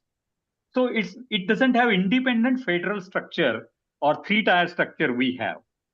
Constitution only says that you should have elected body and it should be elected if its term ends or it is cancelled within 6 months. But today a new modus operandi has come to subvert the constitution, this provision.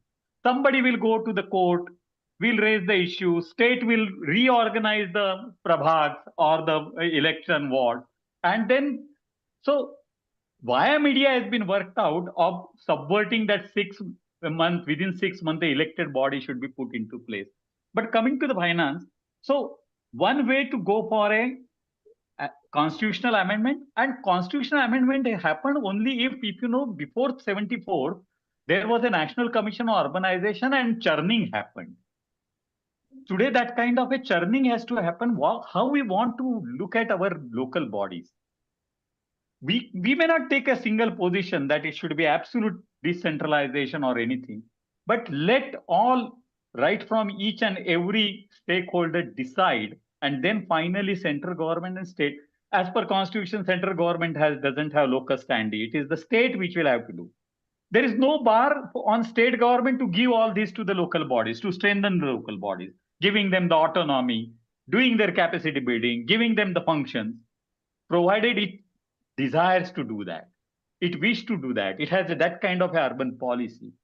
So a complete churning need to happen at all level, and we all together, including state government and every other NGOs and stakeholder, need to decide what we need to do with the local bodies. This impasse should end. Either we should, because ultimately, from citizen point of view, they should get the better service. They should get better management of this. Who does it fine? If parastatals do it, fine. But even parastatals are not delivering. We did a clear study in water supply. There are 6 institutional models, but none of that model is working.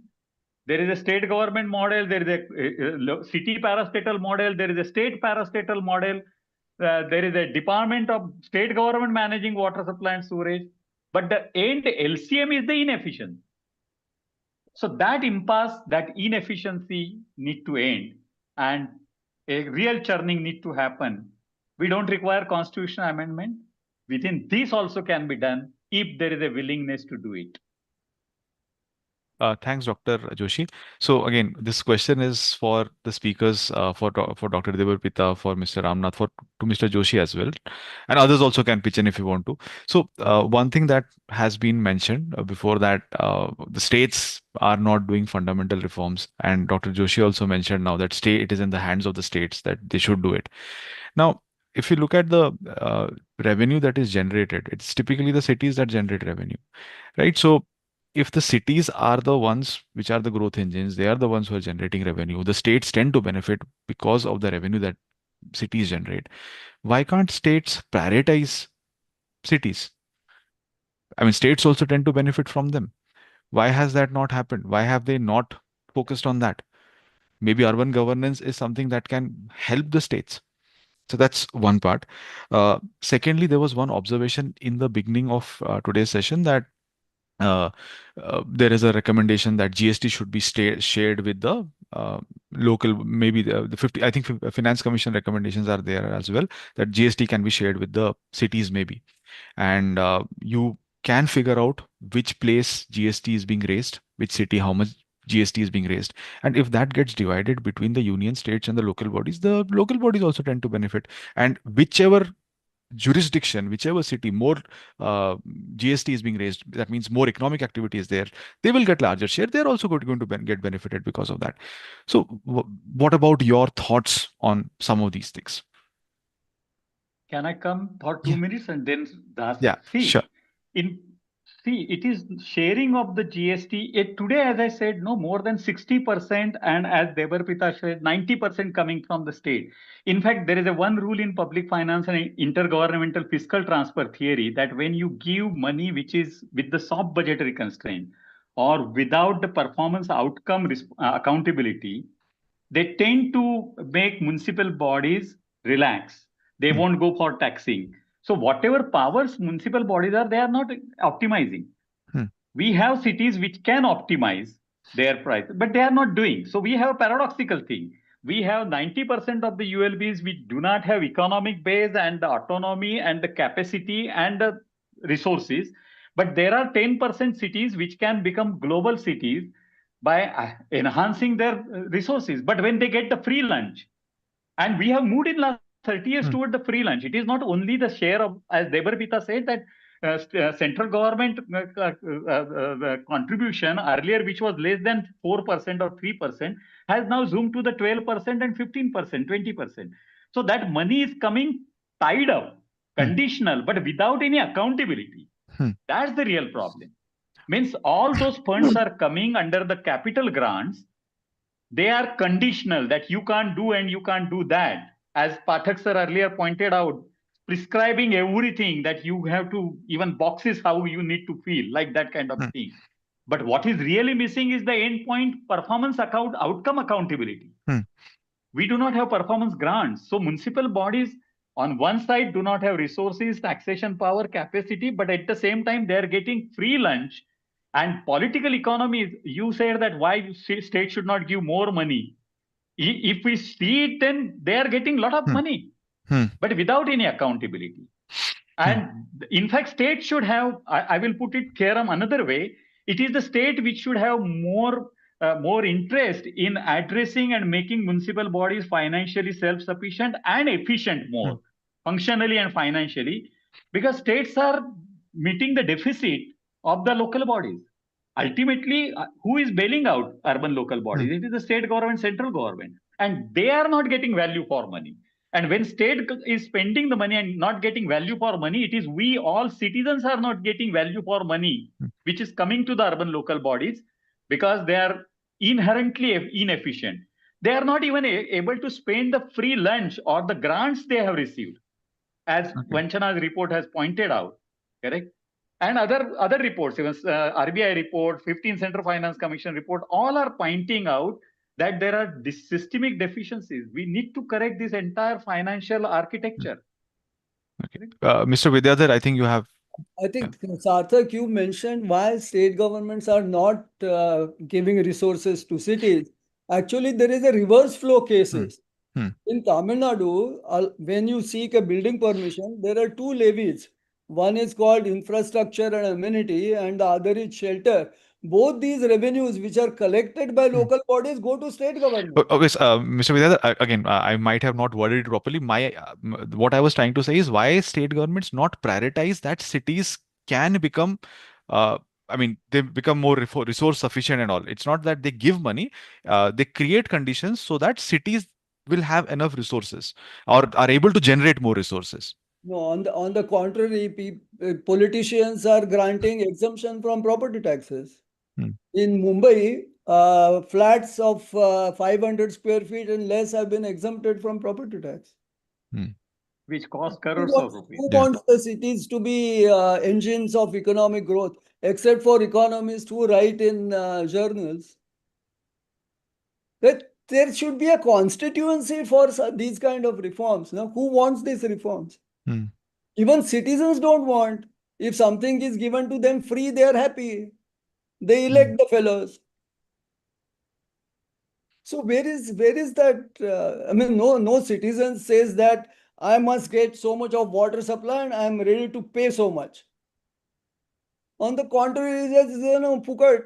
So everything people want free. How to change that?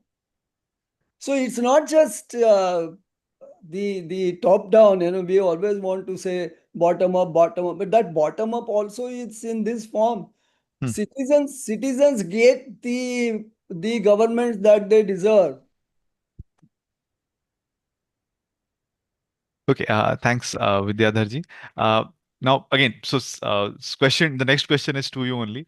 Yes. So since you have again worked in planning and all these things, right? So what do you think are the most important reforms required in coordinated spatial planning service delivery? And you are also talking about service delivery right now. So something that can definitely help us.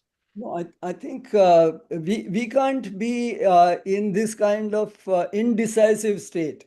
We neither want to go whole hog in terms of empowering municipalities, nor do we want to do it this way. I think one must decide what, one of the models is organizing as utilities. Hmm. Electricity is organized as utilities. Telephone, which was organized as utilities, has virtually been completely privatized. Whether these are the models which can be replicated in water supply and sewerage, in solid waste management, even in case of maintaining streets, city bus services, why should every city has its own bus service? And all are running in losses wherever the city runs its bus services. So one can look at this utility model. How do you structure the utility? If power can be delivered through utility model, why can't other services be also delivered? But then the question comes that, if you don't pay the power bill, your power will be cut. Now you can't do that in case of water or sanitation. And how does one incentivize the citizens to be more responsible, that if they want good services, they must pay for that? That is, of course, apart. But you asked another question also. I think this is a problem in large metropolitan areas as well. That how do you ensure the sort of interdepartmental or interagency coordination? And MPC was supposed to be one of those attempts to do that. The state governments have managed to hoodwink the judiciary. They have said that yes, we have legislated, and they have done nothing. Gujarat has an act for MPC, but they haven't constituted a single one. Tamil Nadu has an act, they are waiting for the rules to be formulated. Maharashtra has an act, but they said that draft development constitution, what constitution talked about MPC, that they shall prepare a draft development plan and submit it to government. What happens to that plan? The constitution doesn't say anything. The state coming to your legislation house. also doesn't say anything. So I think this kind of planning does not bring about coordinated. First of all, coordination is a mythical word called no coordination happens without authority. So all these coordination committees, etc., they are like debating societies. The one who is more articulate carries the way. So this is how coordination happens. So I think what planning must do is that it must first recognize that comprehensive, holistic, integrated, and balanced, these phrases should be banned. They are all mythical. Nothing of that kind ever happens. Your governments are organized in silos of sectors, whether it is government of India or whether it is state government. And each of them has their own so-called semi-autonomous parastatals. Now, how do you bring about any kind of coordination at the regional level? Now, this is a classic problem, that how do you manage the sectoral versus regional or geographic development? And there is no known solution in terms of how to do that. Tennessee Valley is a talked about thing for ages, but nothing of that kind. We had Damodar Valley doing only power generation and flood control. So that kind of thing does not happen. I think the real world also happens not in a balanced, integrated fashion. And particularly after planning commission gone, the current situation is projects override the planning. So if there is a bright idea about a project, the fellow can find the money for that, goes ahead and builds it. And this will continue to be there. So what we need is a theory of catching up. Suppose, for example, somebody goes ahead and builds a metro line somewhere without asking urban planners whether this is the right thing to do, how do we coordinate it. So he goes and builds the metro. Then at least the land use planner should catch up with that. Wherever the metro line goes, plan something around it or something like that. Then let the water supply fellow also find out. Now once the metro is there, people are bound to be there. How do I supply water for that? And this is how the real world urban development goes on. It doesn't go by plans. First, people go and occupy lands. Then they elect people. Then those elected people, provide them the services. This is the real model of development. Okay. And all state governments have adopted the legislation one way or the other for regularizing the so-called unauthorized development. So I think we better accept that this is how urbanization is going to go. And don't keep on talking about integrated, etc., etc. No integration happens. Thanks, Mr. Vidyadhar. So the last question to Ms. Vachana. So in fact, some of these things was covered in your presentation as well. You had some recommendations. So if you want to summarize some of these things, right? So what do you think are some of the institutional innovations that can improve accountability, citizen responsiveness, and municipal governance? Yeah, so obviously activating ward committees, area sabhas is an important one. And I think what Professor Pathak was talking about also, like for example, citizens not being ready to or willing to pay for, say, the services is also coming from the fact that there is such low trust for citizens with the ULSGs, and therefore this is a very important agenda. But we also need to look at why ward committees are not getting activated despite having the act mandating it and the corresponding rules being notified. So there are also other issues of, say, capacities, even basic infrastructure at the ward level, a ward officer being made available, etc., dedicated officer. These larger capacity issues also need to be addressed. Right, so that's one. And I think whether there is a mandate or not, there is nothing stopping a city government from adopting participatory budgeting as a tool to ensure citizen inputs are fed into budgeting process. Second thing is, I think one thing with 74C, the approach that we have so far had is a very uniform approach, one size fits all approach. But I think it's important to have a differentiated approach to participatory governance. Like, for example, even if, say, I'm just quoting an example of, say, Rajasthan, where Alwar city is more than 3 lakh population. Jaipur has 21 lakh populations based on census 2011. So average, when it's Alwar citizen, Alwar would have average ward population of 40,000. Jaipur would have about 94,000. But Rajasthan Municipalities Act mandates for wards committee, which is ward committee clubbing multiple wards, which basically takes away the whole point of having ward committees as a citizen participatory platforms, right? So therefore, we should look at different cities differently. And definitely to leverage technology, right? By which I don't mean only technology. Obviously, it has to have the component of direct engagement of between citizens and officials and both elected and others. So a general adoption of open cities framework, right? Furthering transparency, the public disclosure law in terms of like putting out operational and financial information, etc., need to be prioritized, and these need to be incentivized by the state governments as well, right? So that's important.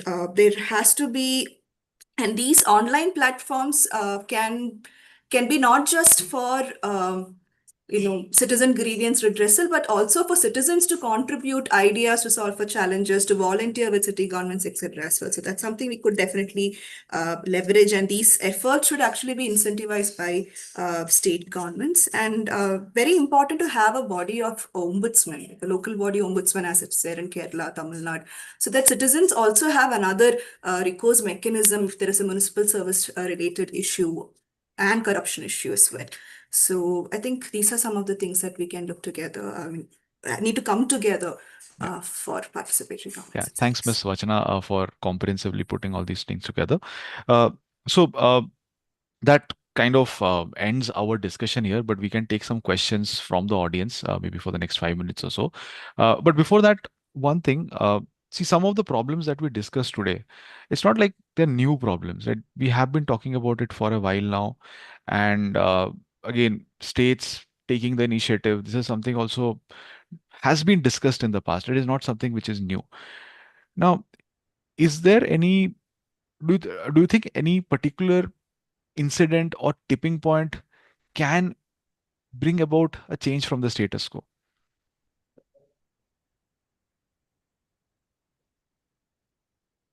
Or any specific situation, anything, I don't know, can accelerate the process of change?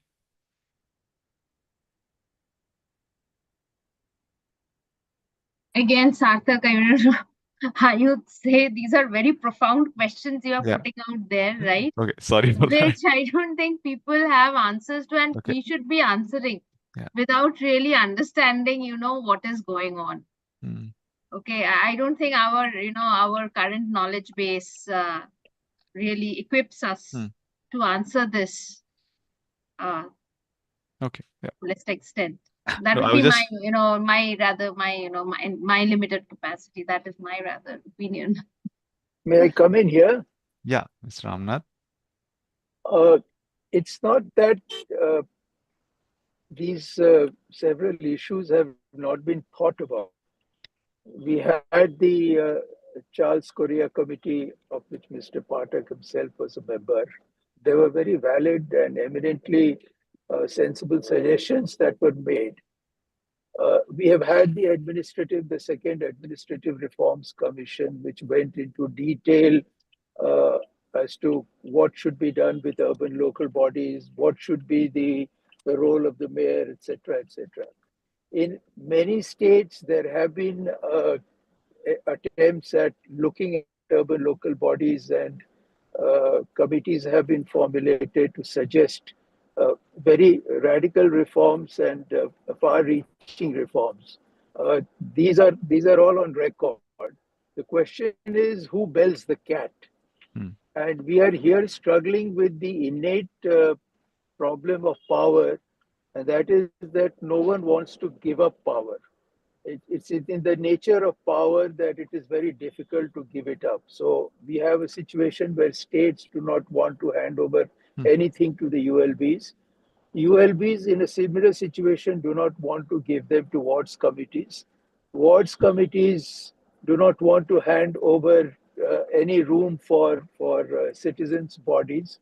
So who bells the cat in this situation? And therefore, one has to go back do what the 74th constitutional amendment wanted to do. The question arises, why didn't it do that? It didn't do that not because it did not want to do, but because it was not able to muster that kind of political courage to do it. If you really go into the background of the 74th, you would find that 74th was a very whittled down amendment, which was not the original amendment that was proposed. The original amendment was much more radical, but it did not find, sustenance from MLAs, MPs, and elected representatives at the state and the central level who were prepared to support that, and therefore the 74th was watered down from its earlier version. So ultimately, if you want these fundamental reforms to come up, it has to come from the top. Either it comes from the top, or the situation, as you said, becomes so inevitable that reforms happen not because they were due, but because they became inevitable. So the nation has to choose between these two. That is why when you have the need for reforms, they are generally incremental. But if you postpone them, they become much more acute. And if you keep them postponing, then you reach a stage where revolutions happen. So I don't know what is the situation for which we are waiting, but the situation is bad. And without these reforms, no matter what small institutional changes we make, the situation is not going to fundamentally improve. Okay. So, and urban administration and governance is becoming much more complicated. You have small local bodies, but you also have metropolitan cities, you have mega cities, you have giga cities. How to administer them is a deep question which requires a lot of thought. And therefore, we are reaching that kind of a situation where very fundamental thinking has to go into how urban local bodies are going to be managed. What is going to be the role of mega cities? How are they going to be managed? These are questions on which people have deliberated. So it's not that there are no answers. Question is implement them. So it has to be ready to implement them. Okay. Yeah. Thanks, Mr. Ramnath. So we have two hands raised, Darshan and Sandeep. I'll go to Darshan and then Sandeep. Darshan, can you, Bhumajit, can Darshan unmute and speak? Yes, sir. Yeah, Darshan, go ahead. Darshan, can you please pose your question?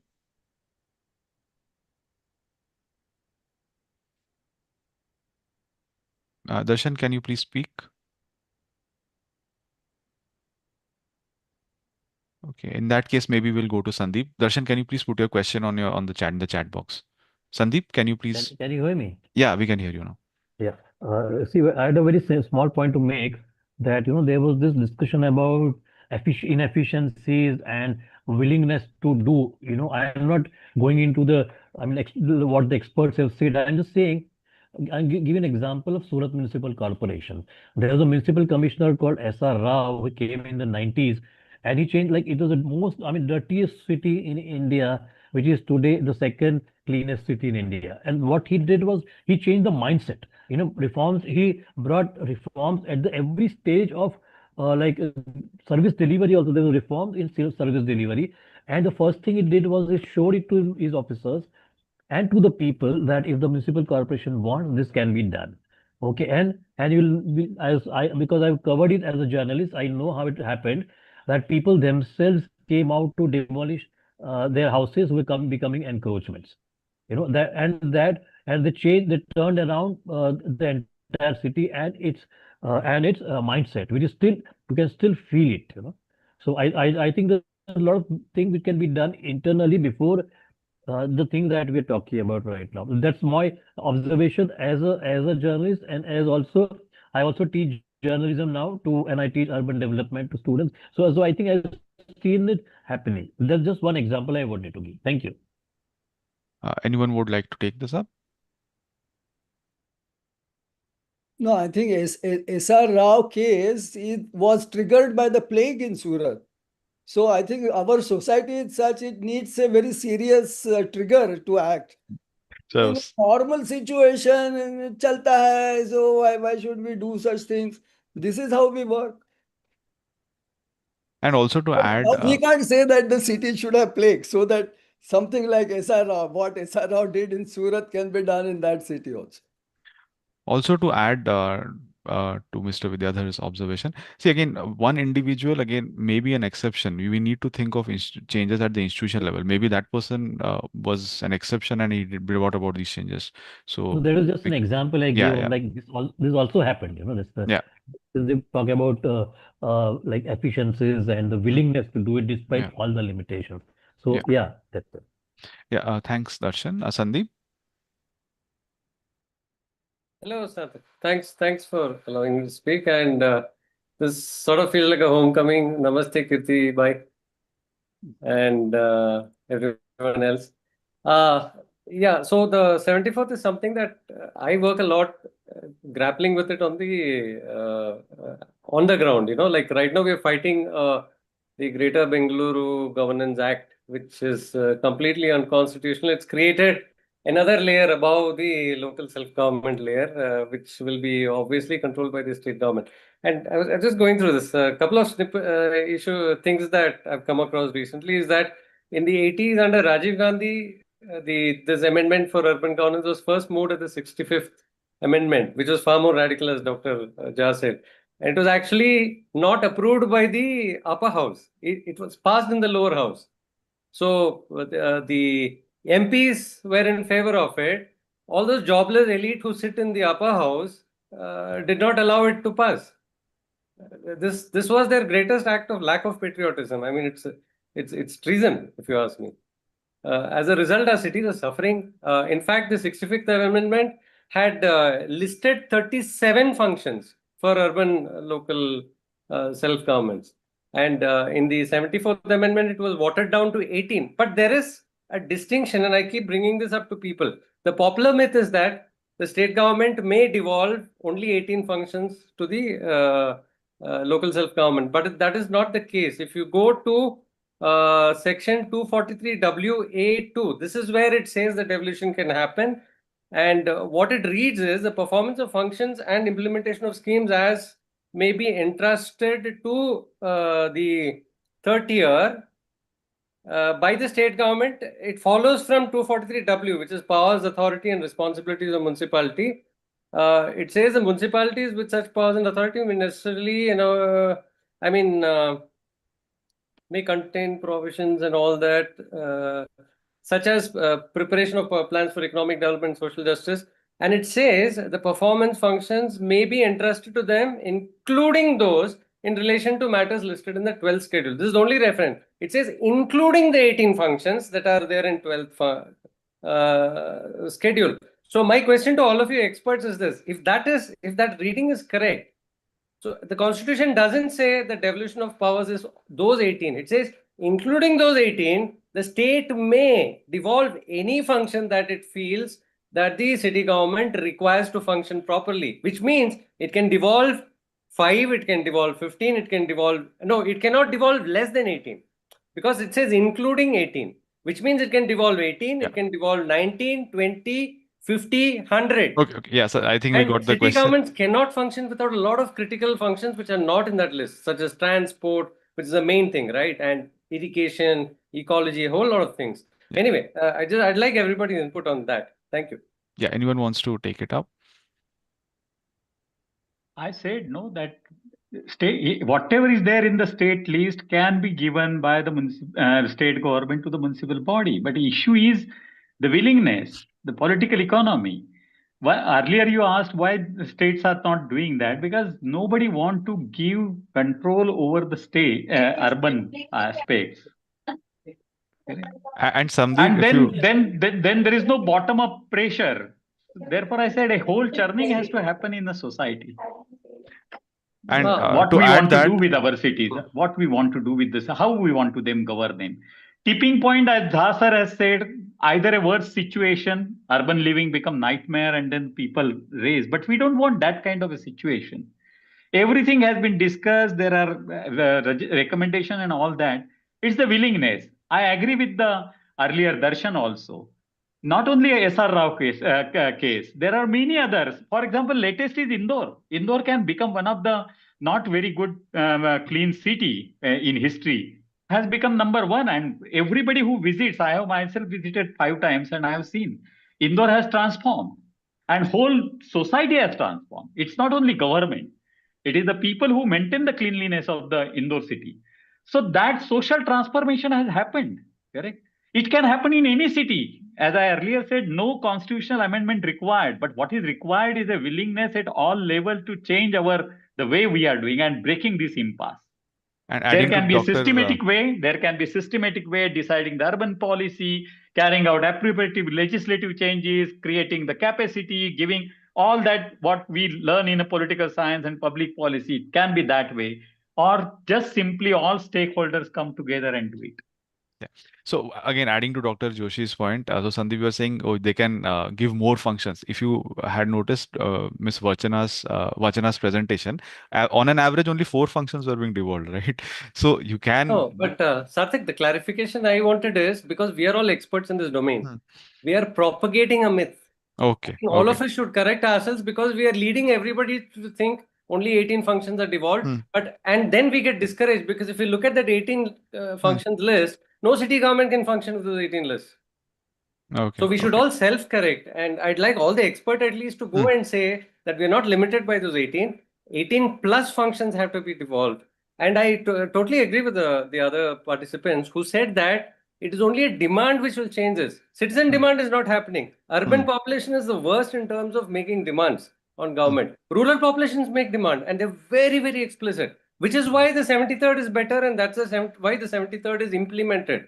City populations, due to whatever, I mean, it could be the way, the lifestyle of the urban area and the stress people go through, they just don't have time to make demands. It's very unfortunate. And that's what will kill our cities because the citizens have not risen up to demand, forget about have a revolution.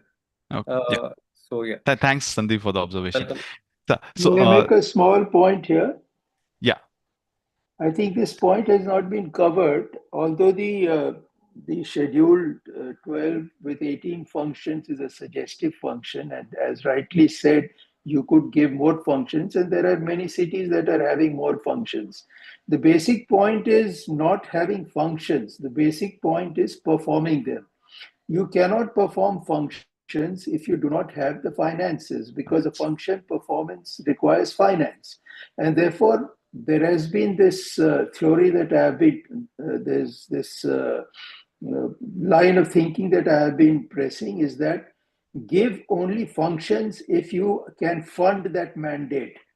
Do not burden ULBs with unfunded mandate because they're not going to perform it, or they are going to perform it below levels at which they ought to be performed.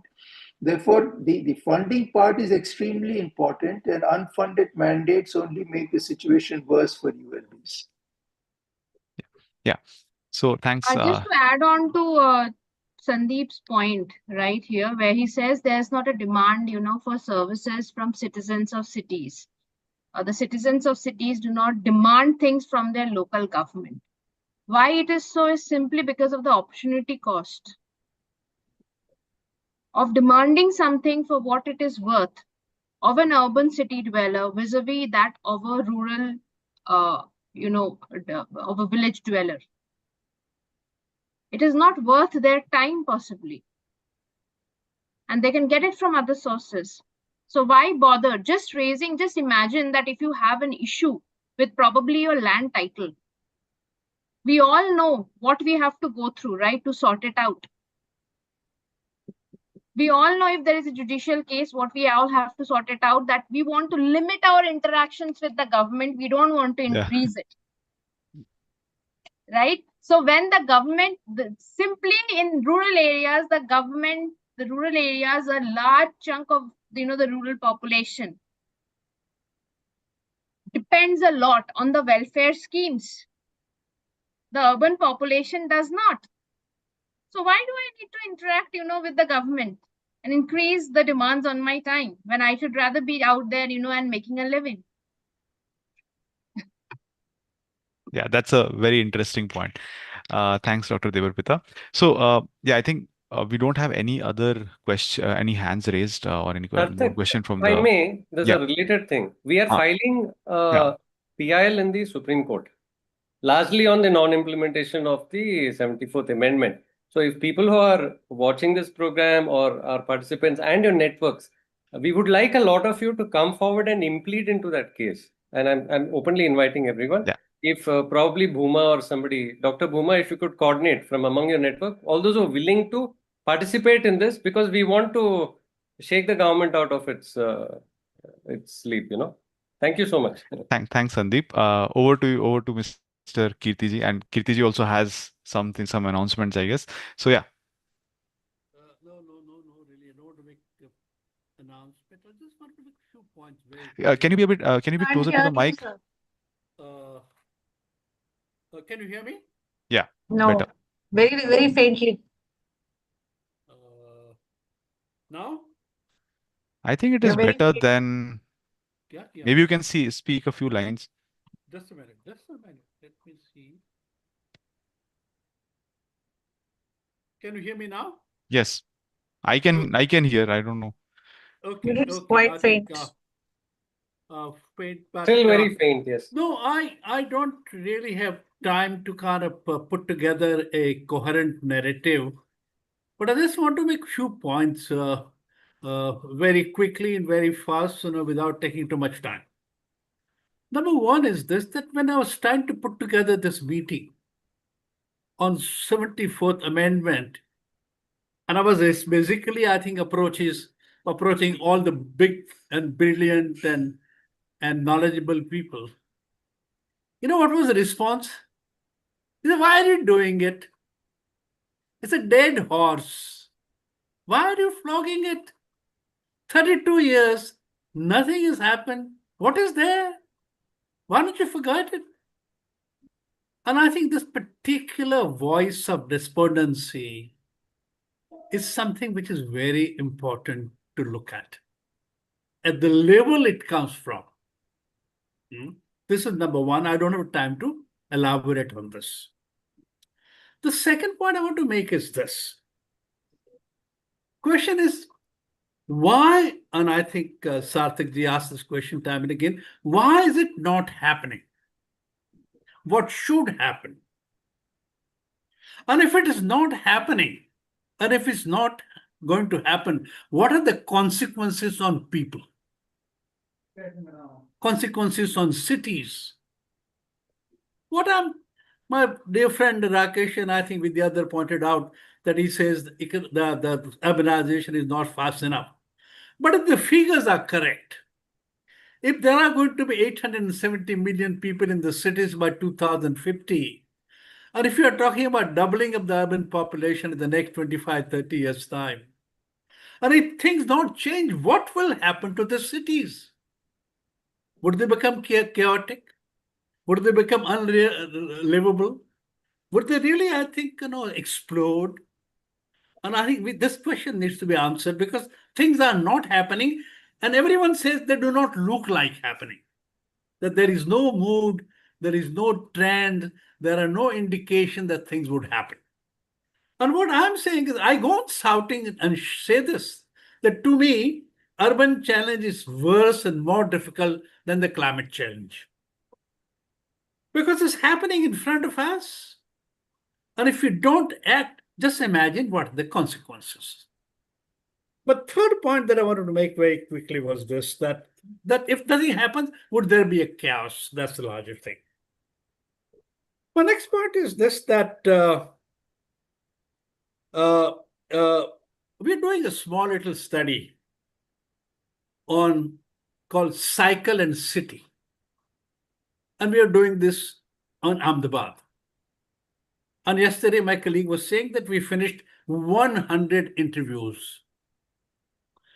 That includes almost 80 interviews of the people who run cycle.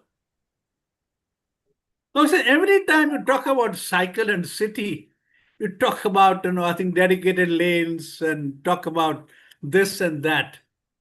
So the Saikawala says, why don't you ask us, without cycle lanes, without security, without safety. If you're doing it, why don't you ask what is needed to be done in order to make Ahmedabad cyclable city? And I think it's a very important point in my understanding. And this is the real grassroots. If you look at people and how they behave and what they do, and then try and build up your understanding, your theory, your practice, and your planning, probably you go to much better in terms of delivering to people than making your cities abstractly good or better. My next point is, when budget came and 1 lakh crore urban challenge fund was announced, that evening I wrote long letters to about 30 people saying, "Hey, here is an opportunity. Government says," government did not say that you do this, but I said, government say we are putting together 1 lakh crore fund on urban challenge. And I said, can we kind of get together? Can we create a platform? Can we do something about it? Believe me, there was some answer, but so feeble that even I lost steam and nothing happens. The point I'm trying to make is this, that at the point of things happening, somehow things are not really happening. And my last point to Janagraha, I think, is what Vachanaji there. Yes, yes. Vachanaji, I think, and this is first of all, I was so impressed when I heard this presentation. And then I insisted that you come and make this presentation. But someone made a very interesting observation. We have a saying in Gujarati which says, "Khodyo dungar ane kadyo undar." It's a dug the mountain and pulled out a mouse.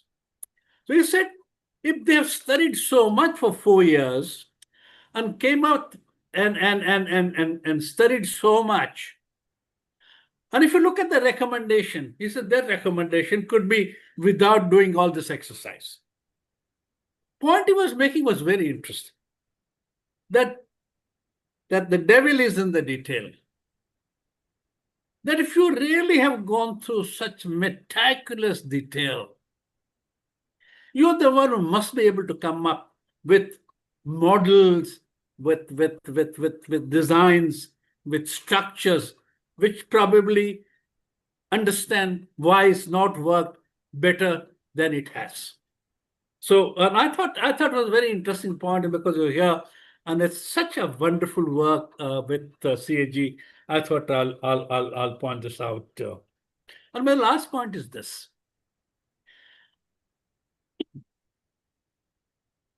Sorry. We know, I think that's the most recent documents and statistics talk about something like $680 billion to be invested in infrastructure creation over a period of 20 years.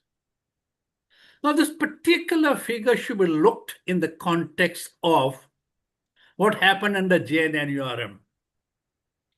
Under JNNURM, over a period of 10 years, 14 billions were invested, 14. That to huffing and puffing, which meant we knew that the huge capacity problem, both in terms of resource mobilization and in terms of spending capacity. This is clear like daylight.